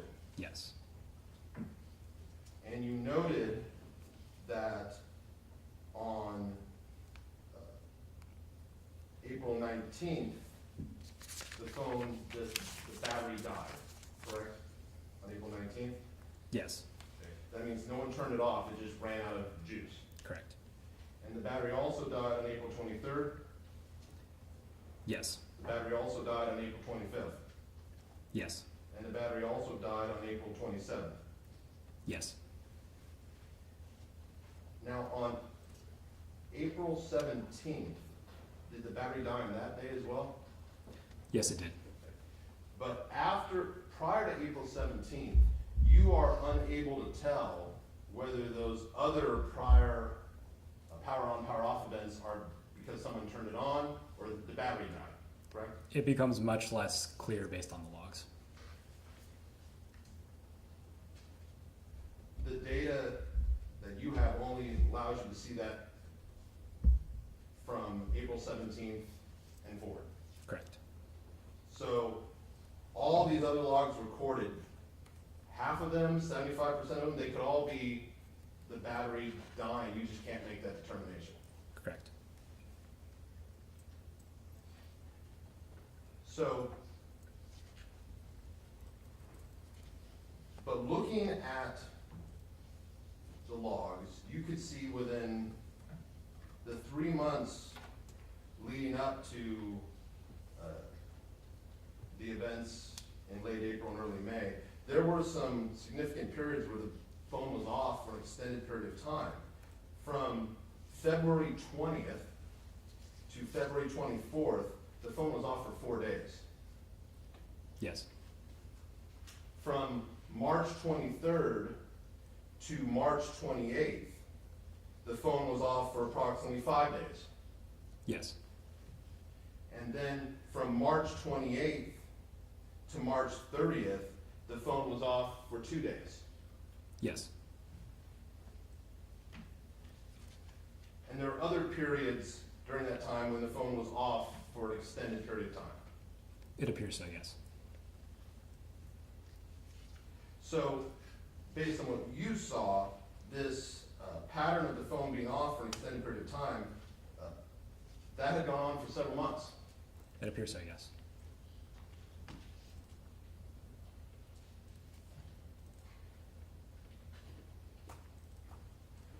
So,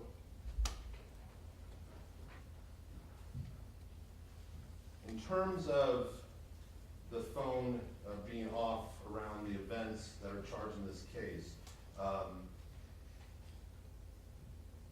assume that David Breaux was killed sometime on the night of April 26th or the early morning of April 27th. Can you assume that fact? Okay. The phone died, I mean, it lost power on April 25th at 11:49 p.m., correct? Yes. So either a day before or perhaps more than a day before. Yes. And it did not power back on again until 4:57 a.m. on April 27th. Yes. And then it died again later that afternoon, once again power going off at 4:13 p.m. Yes.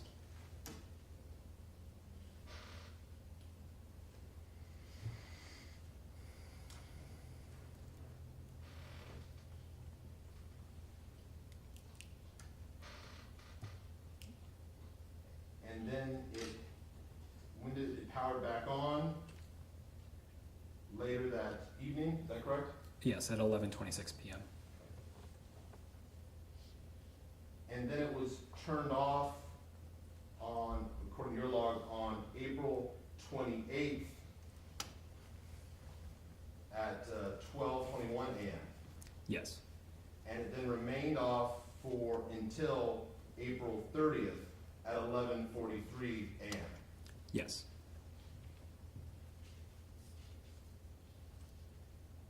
So this phone was off for long periods of time during this time frame we're talking about. Yeah, for more or a day or more. But once again, when it first was turned off on the 25th, that was due to the battery dying. Yes. And assume that Kimberly Guillory was stabbed on the night of May 1st, approximately 11:45. The phone was on at that time, correct? Yes.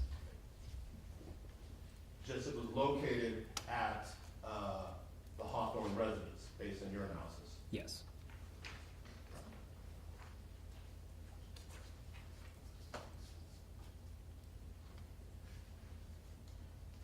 Now, sir, you indicated in your report that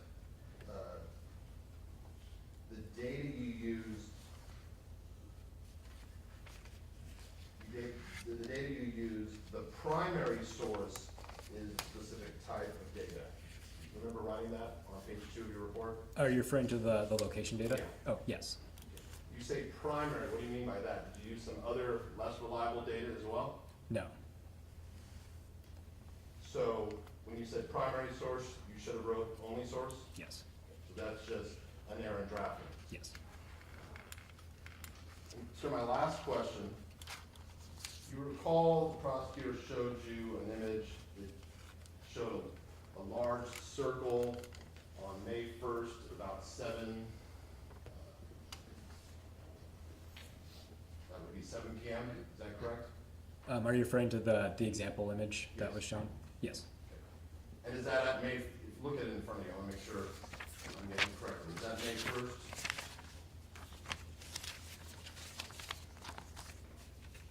Yes, that's May 1st of 2023. And so this is at 7 p.m. on May 1st. Correct. Did you determine where this location is? Yes. Is that the Sycamore Lane Apartments? I don't know the name of the apartment complex. Is it an apartment complex near Sycamore Lane? I believe so.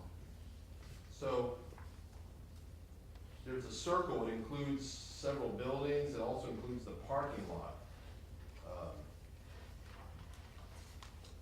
Does that mean that at that time, Mr. Carlos Dominguez was either in one of those buildings or in the parking lot? Based off the positioning, yes. So he could have been just passing through the parking lot? It could be, yes.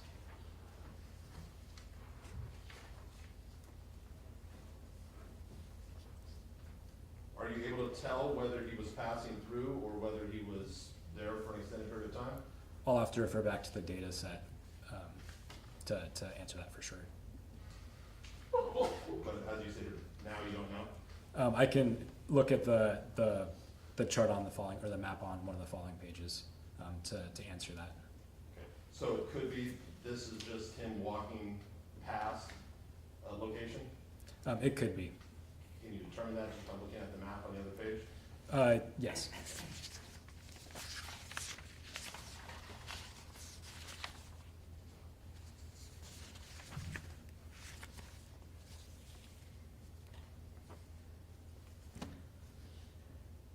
Based off of that, it appears that that the phone did not spend an extended period of time at that location.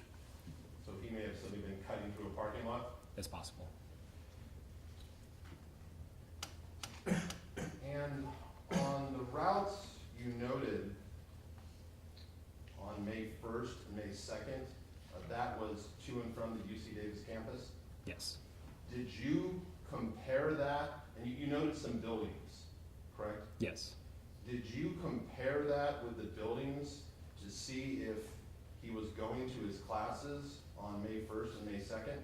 I didn't refer to a class schedule. I just used Google Maps to determine the name and location of the buildings. But he was going to some buildings at UC Davis? At or around those buildings, yes.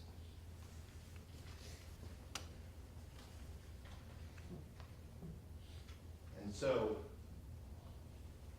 May 1st, well, in fact, you're familiar with the dates that these stabbings happened, the dates and times? Not off the top of my head.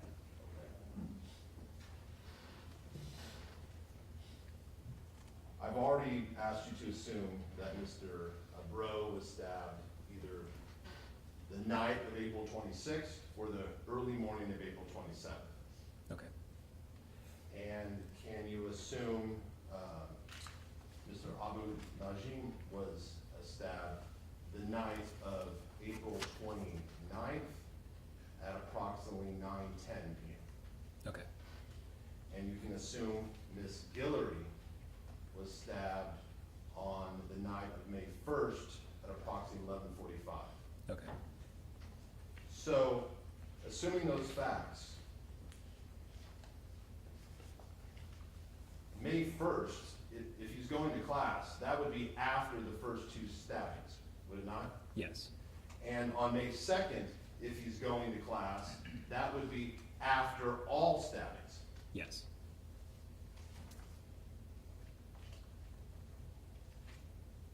I have nothing further. Thank you, sir. Thank you. Okay, thank you, counsel. And Mr. Vanderhook, any redirect? Yes, sir. Mr. Kumada, regarding the screen on the phone, that you examined the crack screen, Was it so cracked that the phone was not usable? I do not recall. May I refer to my report to refresh my memory? Okay.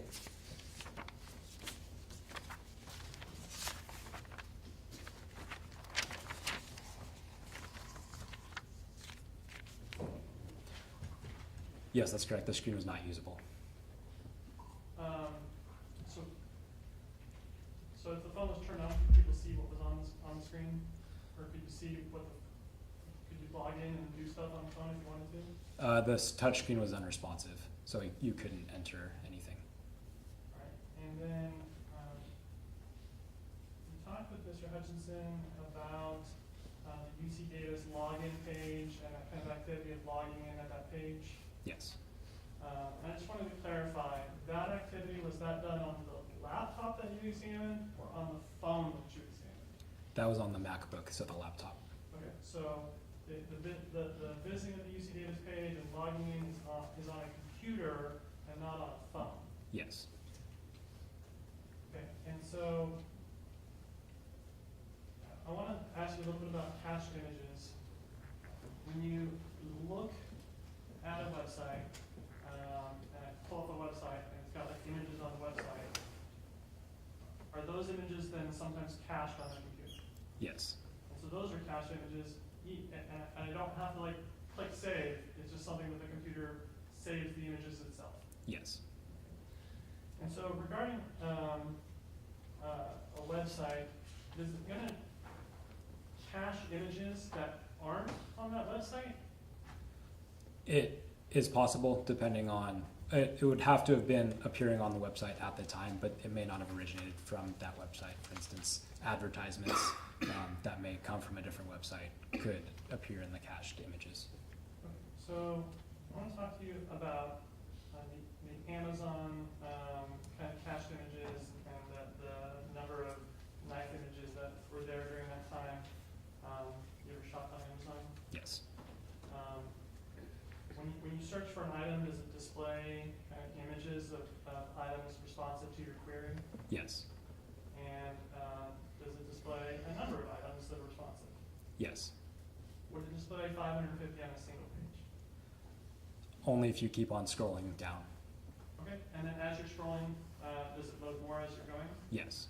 And so would having kind of that number of images be consistent with someone who is looking at different options and shopping around on the site? Usually, yes. Okay, any recross on that? I know some people are picky shoppers, but 500 images, isn't it true, sir, that websites, you could look at just a few images and there would be multiple cached images put on your tablet or phone, Of those same images, or similar type images? it would need to be loaded onto the web browser to be saved into the cache. If I go to a website and I only look at one item, but there's multiple items on that website, isn't it true that that browser can upload all those items onto my phone? It would download whatever. Download. Sorry. Wrong term. It would download to what was shown on the screen or loaded by the web browser, saved to the phone or to the computer. I think that answers my question, but in other words, you don't have to actually look at a specific image for a cached image to be uploaded onto your phone, correct? From a user perspective, you don't have to look at the image, yes. We're done, right? Yes. You said the phone wasn't usable. How many phones did you evaluate? 2 phones. So you said which phone, so 2 phones were recovered from Mr. Carlos Dominguez's house? Okay. Well, do you know? I don't know the circumstances of the recovery of the phones. But the one that was downloaded, the one that had this data we're discussing, was that usable? At the time when I extracted the data, I was unable to use the touchscreen of the phone. At that time? Yes. Were both phones have, did both phones have cracked screens? Yes. Okay.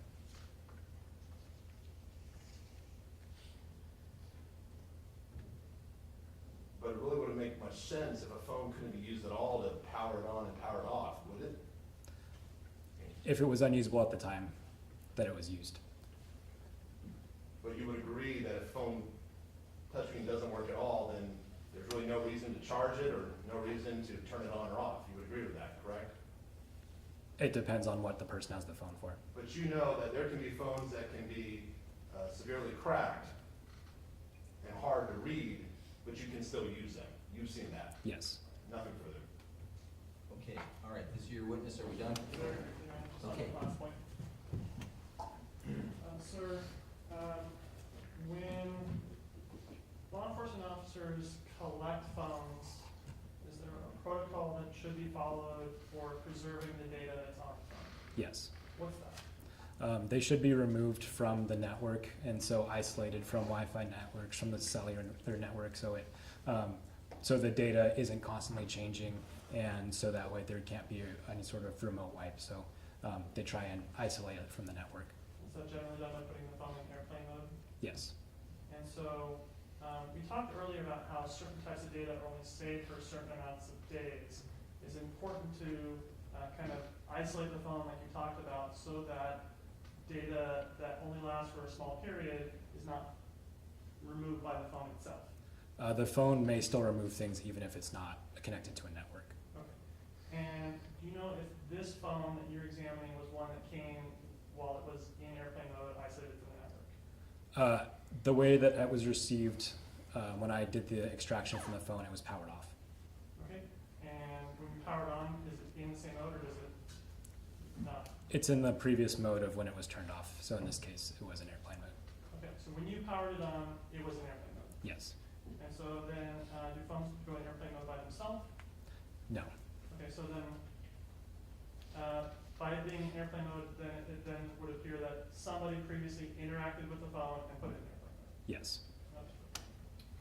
All right, Mr. Kumada, thank you for your testimony, I appreciate it, have a great day. Thank you, Your Honor. Thank you. You're not walking off with any exhibits, those are your documents you came with? Yes. Okay, great, all right, super. And I'm looking for a witness then, Mr. Demora. People call Dr. Matthew Massie. Okay, great, thank you.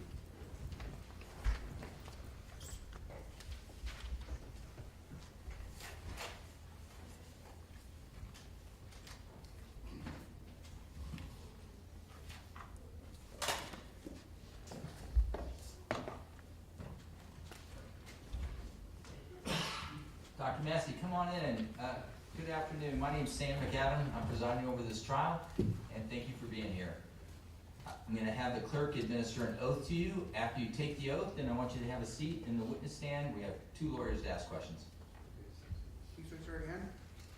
You do solemnly swear that you're about to give the cause now pleaded with the court should be the truth, the whole truth, and nothing but the truth? Thank you. Please be seated.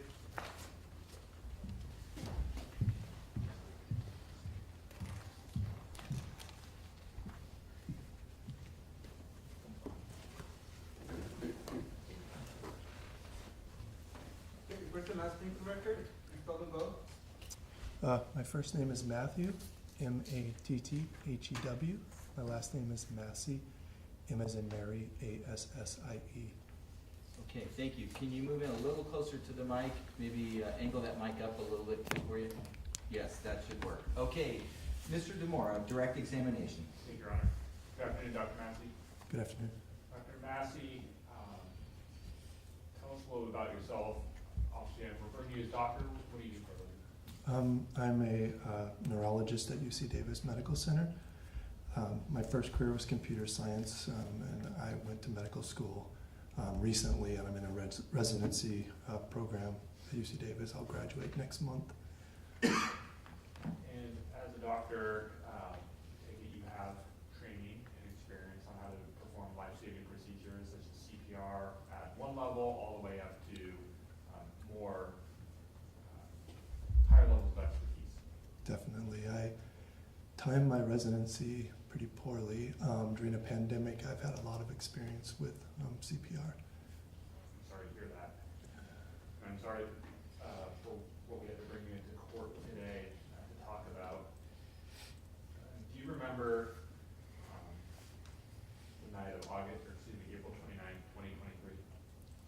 vividly. I want to start with where you were living at the time. I show you two exhibits, People's 25C and 25D. Before I approach you with those, you don't have to give your address, but what street were you living on? Sycamore, right near the park. And that in City of Davis County, Villa? That is correct. When you say right next to the park, are you referring to Sycamore Park? Yes, sir. I'm going to approach, Your Honor. Okay.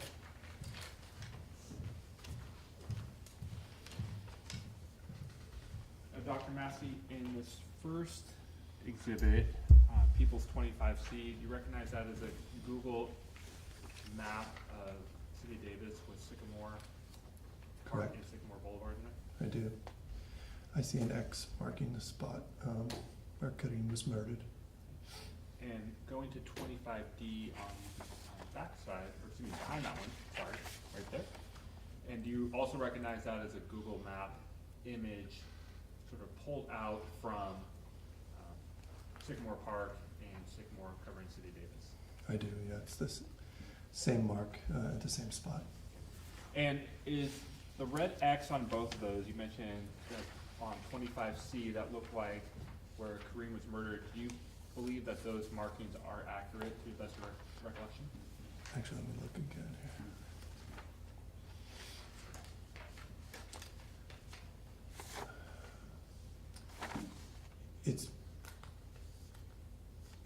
It's accurate. Yes, it is accurate. Now let's see, do you have a different color marker up here than red? There's blue and green here. Oh, perfect.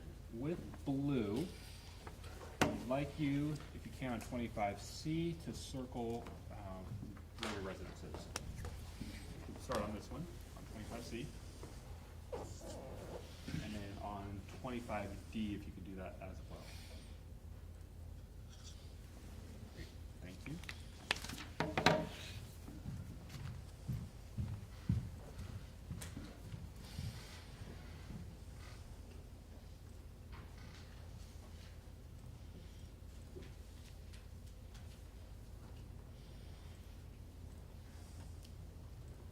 Where were you around 9:10 p.m.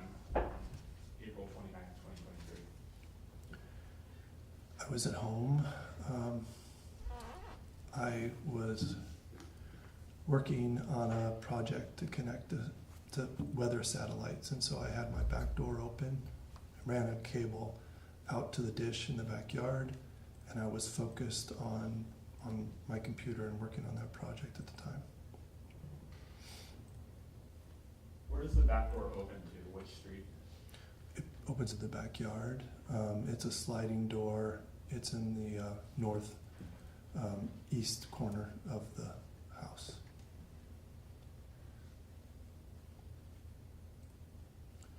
I should say, if I step out of that sliding door and turn to the left, I can see the scene where this occurred. It's that close. How far away would you estimate if you were to step out into your backyard and to the scene where you found Kareem? Would you estimate that to be? I wrote a document where I used Google Maps to give that in meters. I don't have that with me right now, but it's not far at all. I would say,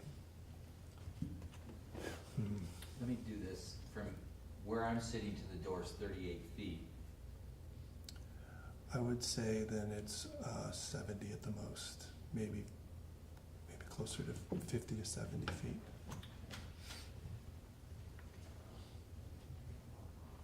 On that night while you were working, can you describe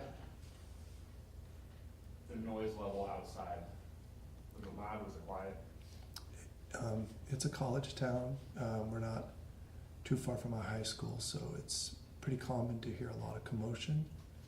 The park has a bike route. There's often people riding bikes and making noise a lot, and so that's not uncommon to hear. At some point around Was there something that you heard that caught your attention? Yes. I heard someone that sounded terrified. They were crying, "Help me." And then I heard them say, "My God, dear God, somebody help me." And when they said that, their voice sounded weaker, almost as though, I'm speculating, it was sounded like someone covering their mouth, or Just speculation, or Yeah, assistant, strike. grant, motion, matter stricken. Mr. Demora, rework it, because some of that didn't need to be stricken, it's just the part we're speculating. Yes. Dr. Massie, you said the voice sounded weaker as you were hearing these calls for help. I want to follow up with, on that point, in your medical training that you have received, have you had the opportunity to speak to people or interact with people who their mouths had filled with a liquid or they had difficulty breathing?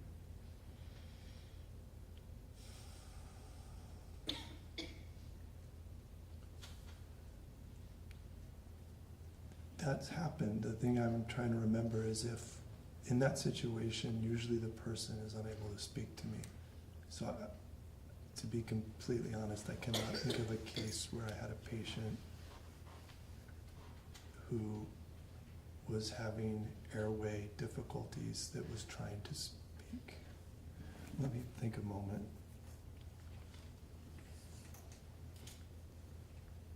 Yeah. Nothing comes to mind. Let me ask you this way.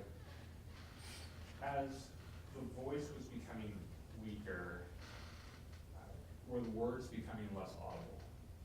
There was nothing after that. That was the last thing I heard him scream. And it, as I mentioned, yeah, it trailed off.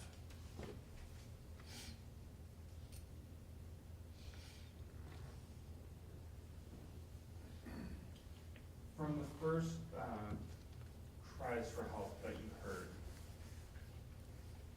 were those very clear in what you heard? It sounded like someone was able to articulate those things. So, I provided the court audio of this, and to be honest, because I was focused on my project, I did not hear the earlier cries. But toward the end, when I started hearing the commotion was something other than typical commotion, I could hear very clearly the cry for help. And it sounded like someone who was absolutely terrified. When I left to go check on this person, I yelled to my wife, "I'm going to the park. There's someone screaming for help and they're terrified." That was exactly what I told her.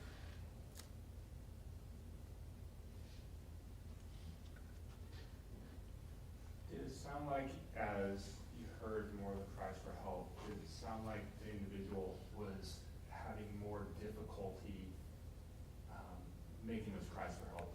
There was no sound after he said that. I heard, "Help me. My God, dear God, somebody help me." And then it trailed off and there was no more cries for help after that.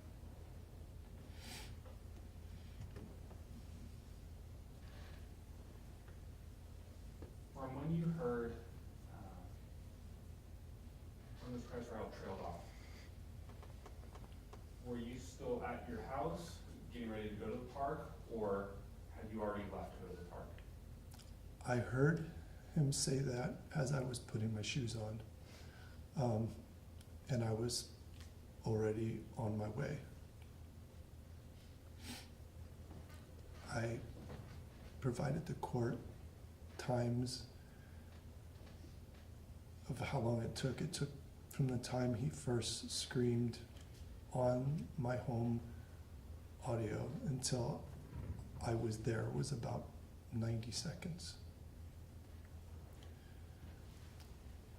To clarify, he had been screaming for a while. I don't know how long it was from the time I heard him scream that last time until I was there, but at the most it was 90 seconds. You say screaming for a while, can you estimate how long you heard screams? It's in the document I provided. You can actually, I have it to the second when you can first hear the screams, but the thing is, I don't know the time when the screaming stopped. Let me ask you this. And did you have, and we'll come back to that in a little bit, but did you make it to the park? I did, as fast as I could. Because there's always so much commotion and people even screaming for help sometimes being silly, I don't immediately call the police.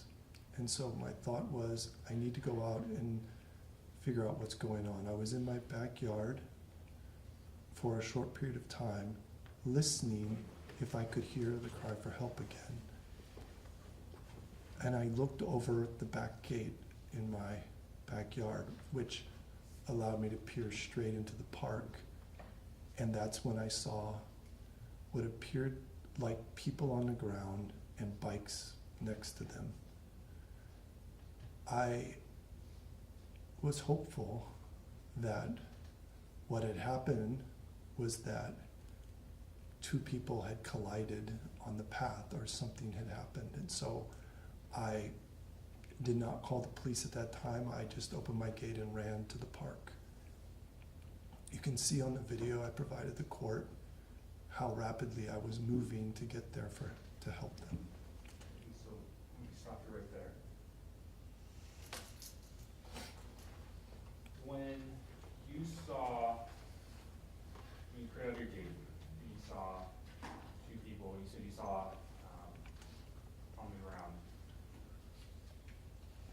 Could you see from your backyard what was going on between these two people?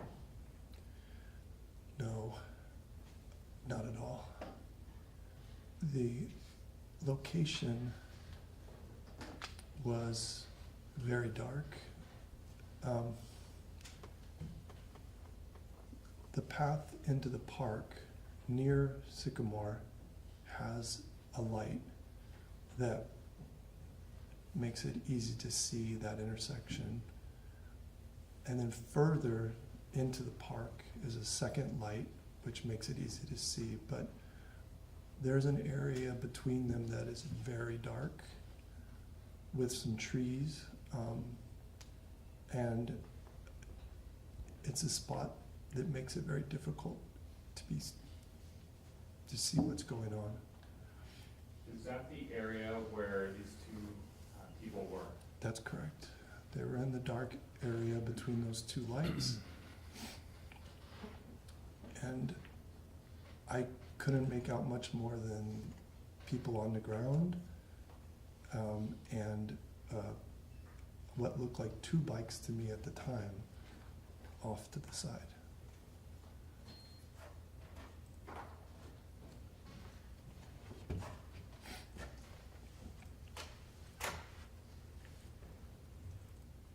Did you take anything with you when you went to the park? Unfortunately, no. It's something I regret.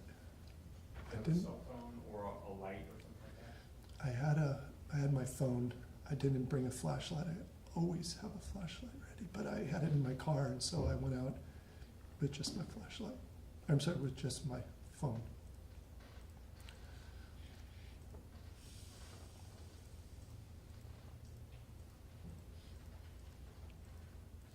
Did you find the two people you just described, were they still at the park when you got there?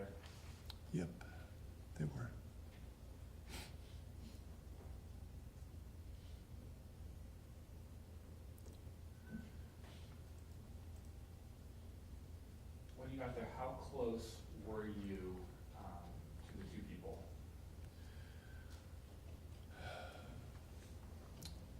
So, using I'll use the court as an estimate. So,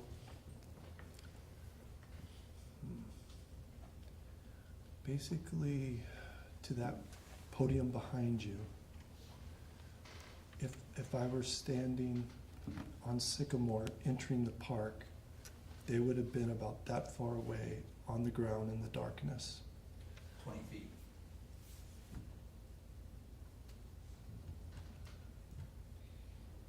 Did you get any closer when the two people were both there?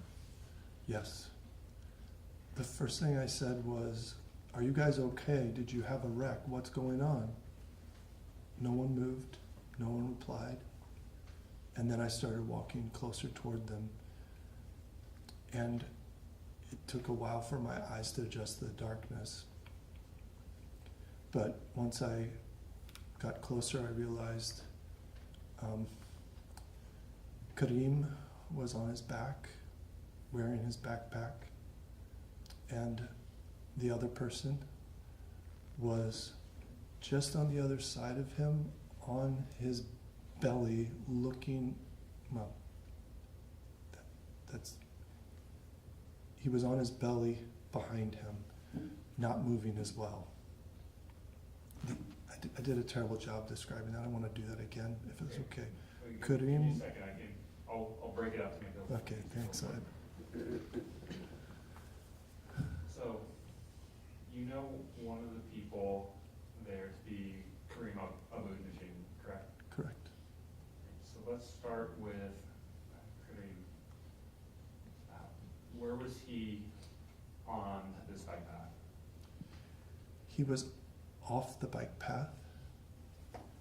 He was laying a little bit diagonal. His feet aiming off the path with his head near the concrete bike path. And his backpack was still on him.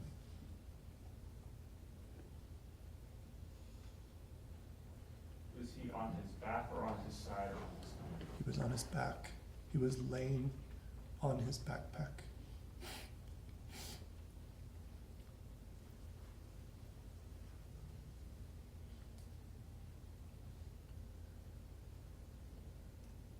Do you remember about how much of his body was off of the paved path?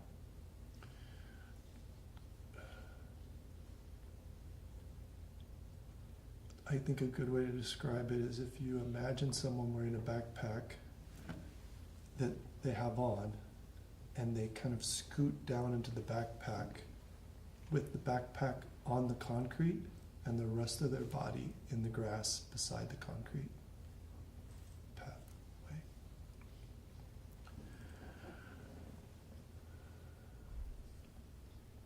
Okay, so the other individual,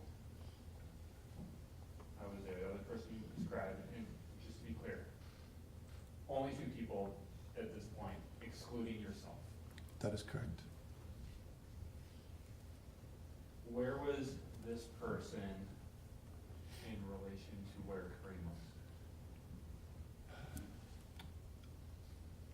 Opposite me, so on the other side of Kareem, with himself sort of placed directly behind him and on his back with his head sort of turned. I couldn't tell if he was looking at me. He was not moving. Neither of them were moving. Neither of them were speaking.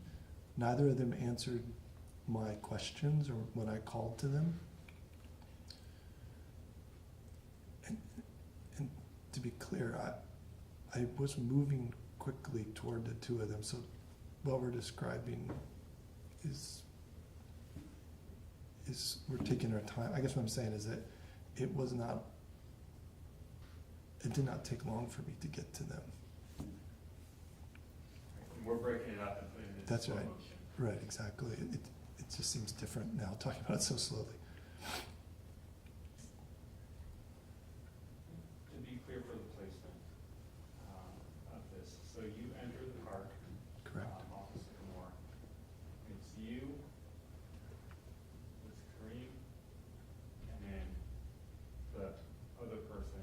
directly behind them. That's right. Was, and when you say directly behind, is this person on the side of Kareem? Is he at Kareem's feet? Is he? or is So they're head to head, feet to feet, and Kareem's on his back. The other person is on their stomach, behind the backpack, with their head sort of turned.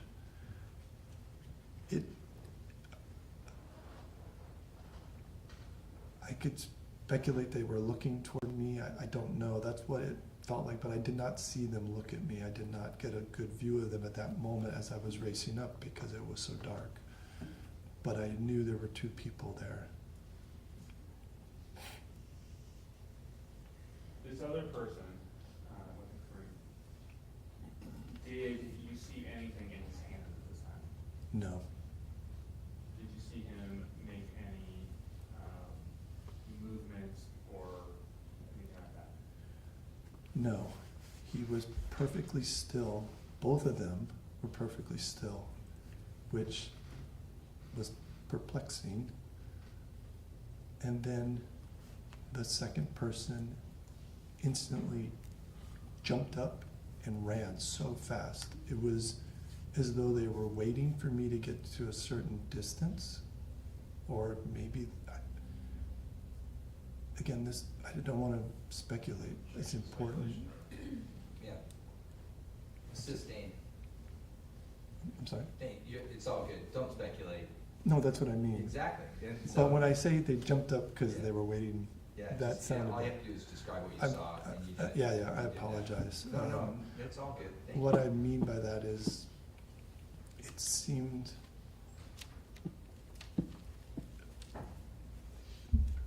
they were instantly on. I guess I'll just say that. As I moved closer, they instantly sprung into action, jumped up, grabbed something. I thought it looked like a white hat or something. I wasn't sure on the ground. And then they grabbed the bike. And I thought there were two bikes, but there were only one. They grabbed the bike and then they took off running. Let's stop right there for a second.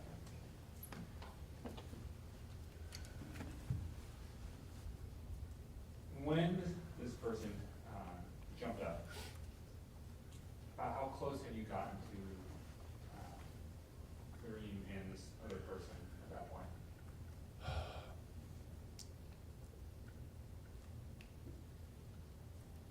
Closer than you and I are. Yeah, not much closer, but just on the other side of the podium for me. So I'm about this close when they jump up and take off. I don't know how many feet that would be. I guess if that's 20, this would be probably 12 feet away.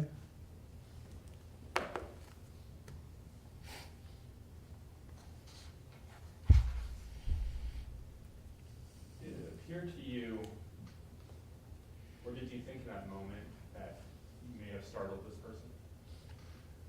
Yes, they seemed to be running from me as though I had threatened them when all I had said was, "Are you guys okay?" And I was trying to piece together the situation because none of it made sense to me. I was close enough to see Kareem at that time, and I saw some of his injuries, and it seemed more serious than just a bike accident. When you were approaching Kareem and the other person there, could you tell was this other person male? Yes. When you see Kareem and this other male that were there, you asked if they were okay. Did you continue to talk to them as you were getting closer? Yes. I mean, I was saying reassuring things like, "Are you guys okay?" do you need help? Do you want me to call someone? Things like that. But I didn't get any response from anyone.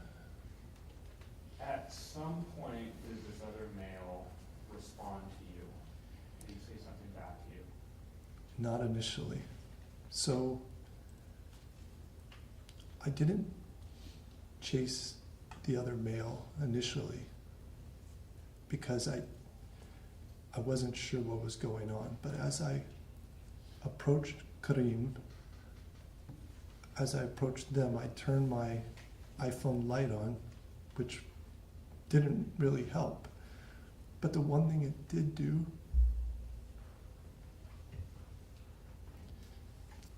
is as I approached them, I really couldn't see in the dark, but as I walked, I saw Kareem's face. I saw the blood around him, and I realized the injuries were more serious. And that's when I started thinking some kind of foul play had occurred. So then I started chasing the other male.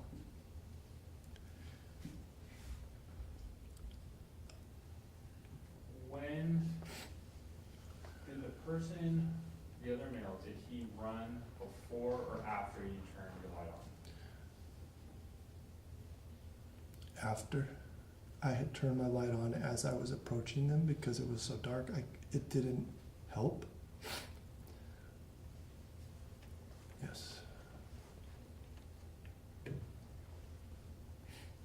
From what you remember, was it instantaneous?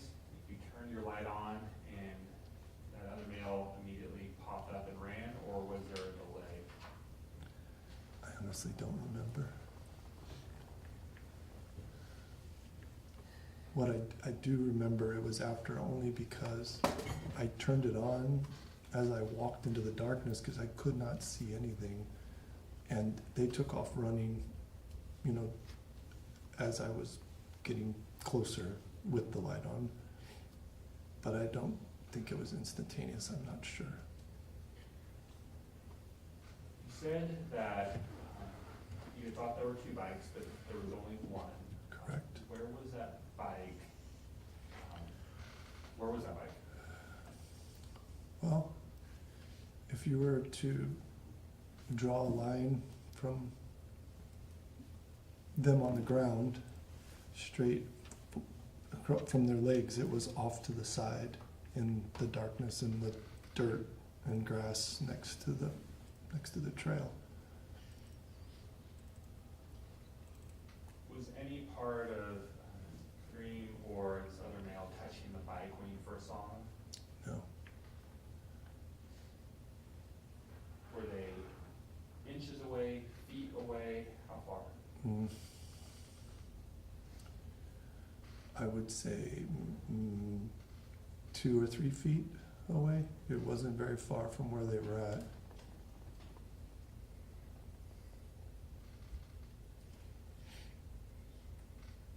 The male that ran, he grabbed a hat, a white hat, and he grabbed the bike. Is that what you said? I saw him grab something. I was speculating that it looked like a white hat. It could have been a white rag, a white towel, something that was bright enough that I could see it in the darkness, and he just grabbed the bike, and then took off running toward the bike path to get on the bike and to ride the bike away.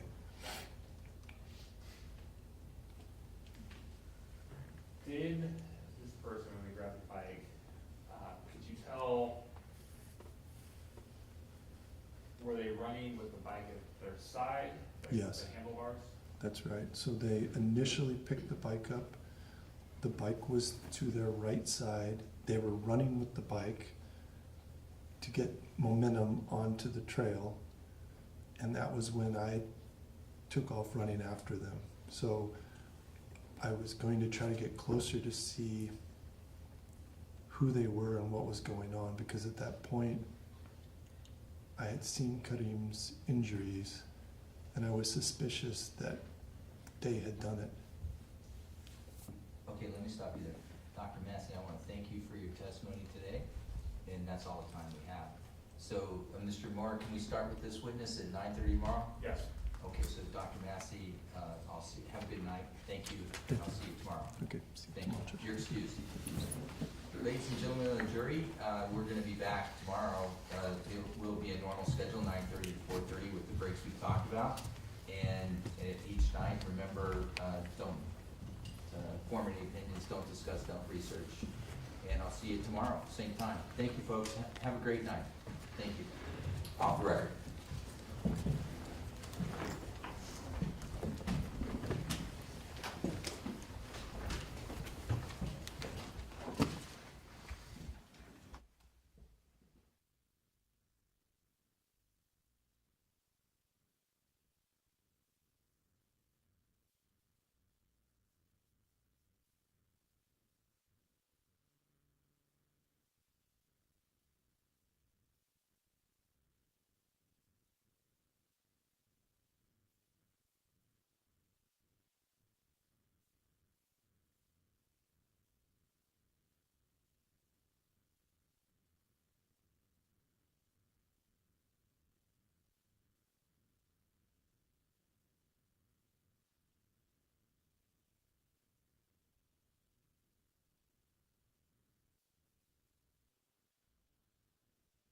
Presence of the jury.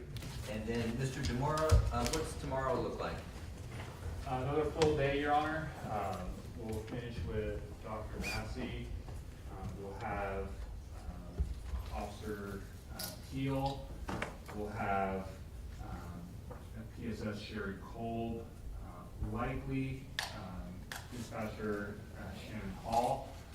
I have Sergeant Diaz returning. I have Ms. Guillory as well, and pathologist Dr. Ju.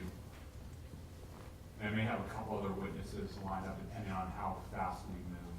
Okay, all right, thanks for that heads up. Okay, super, thank you. All right, any issues for the prosecution at this point?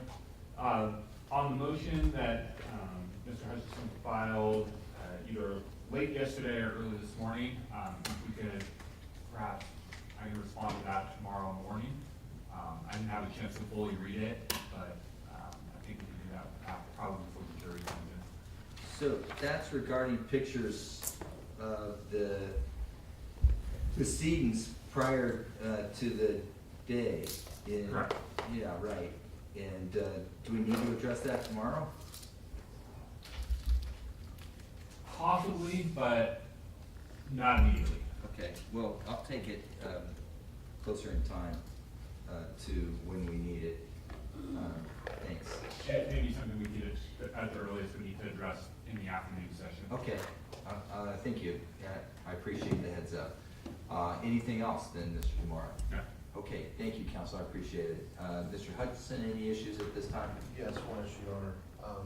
The court in limine motion granted the 911 call of Ms. Guillory, and in listening to the call again, she handed it off to an unknown third party who appears to be relaying hearsay what other people told her, and that would not be a proper excited utterance.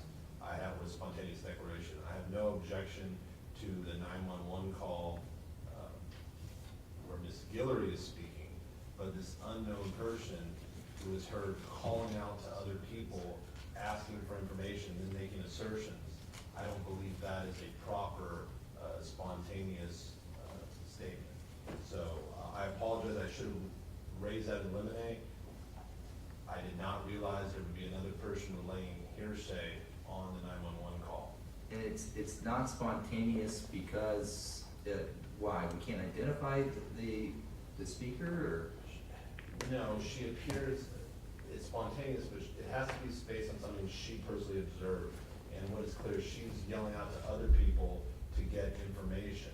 You can't tell from that whether she observed what she's saying or is simply relaying what other people told her. Okay. And it suggests, because they asked for a description, and I believe she yells out, do we have a description?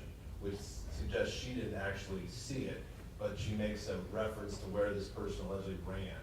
And so my concern is that it's not something this person has personally observed, and because we don't know who she is, that people can't lay a foundation for that. Yeah, okay, thanks for articulating that. Any response?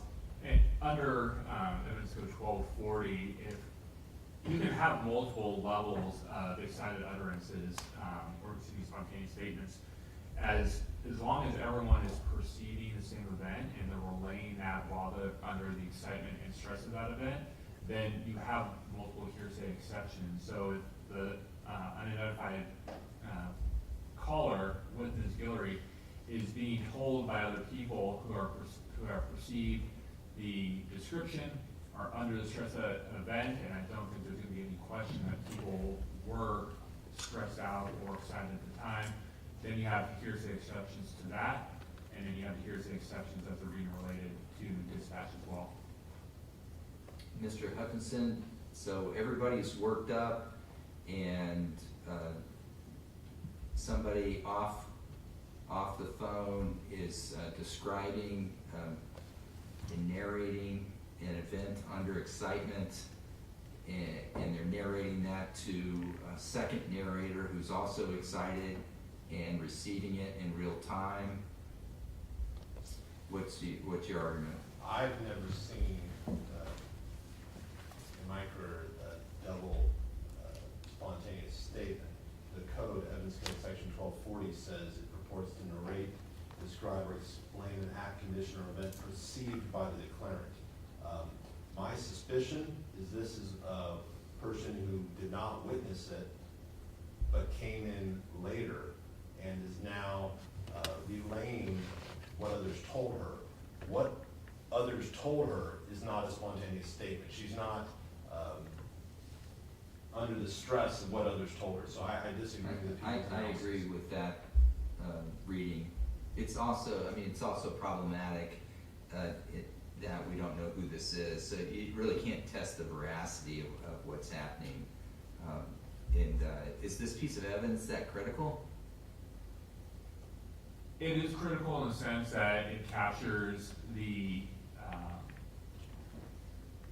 statements and the perception and the pain that Ms. Guillory is going through at that moment. Well, we're gonna get that. No, there's no objection, and the court is for sure gonna allow that in.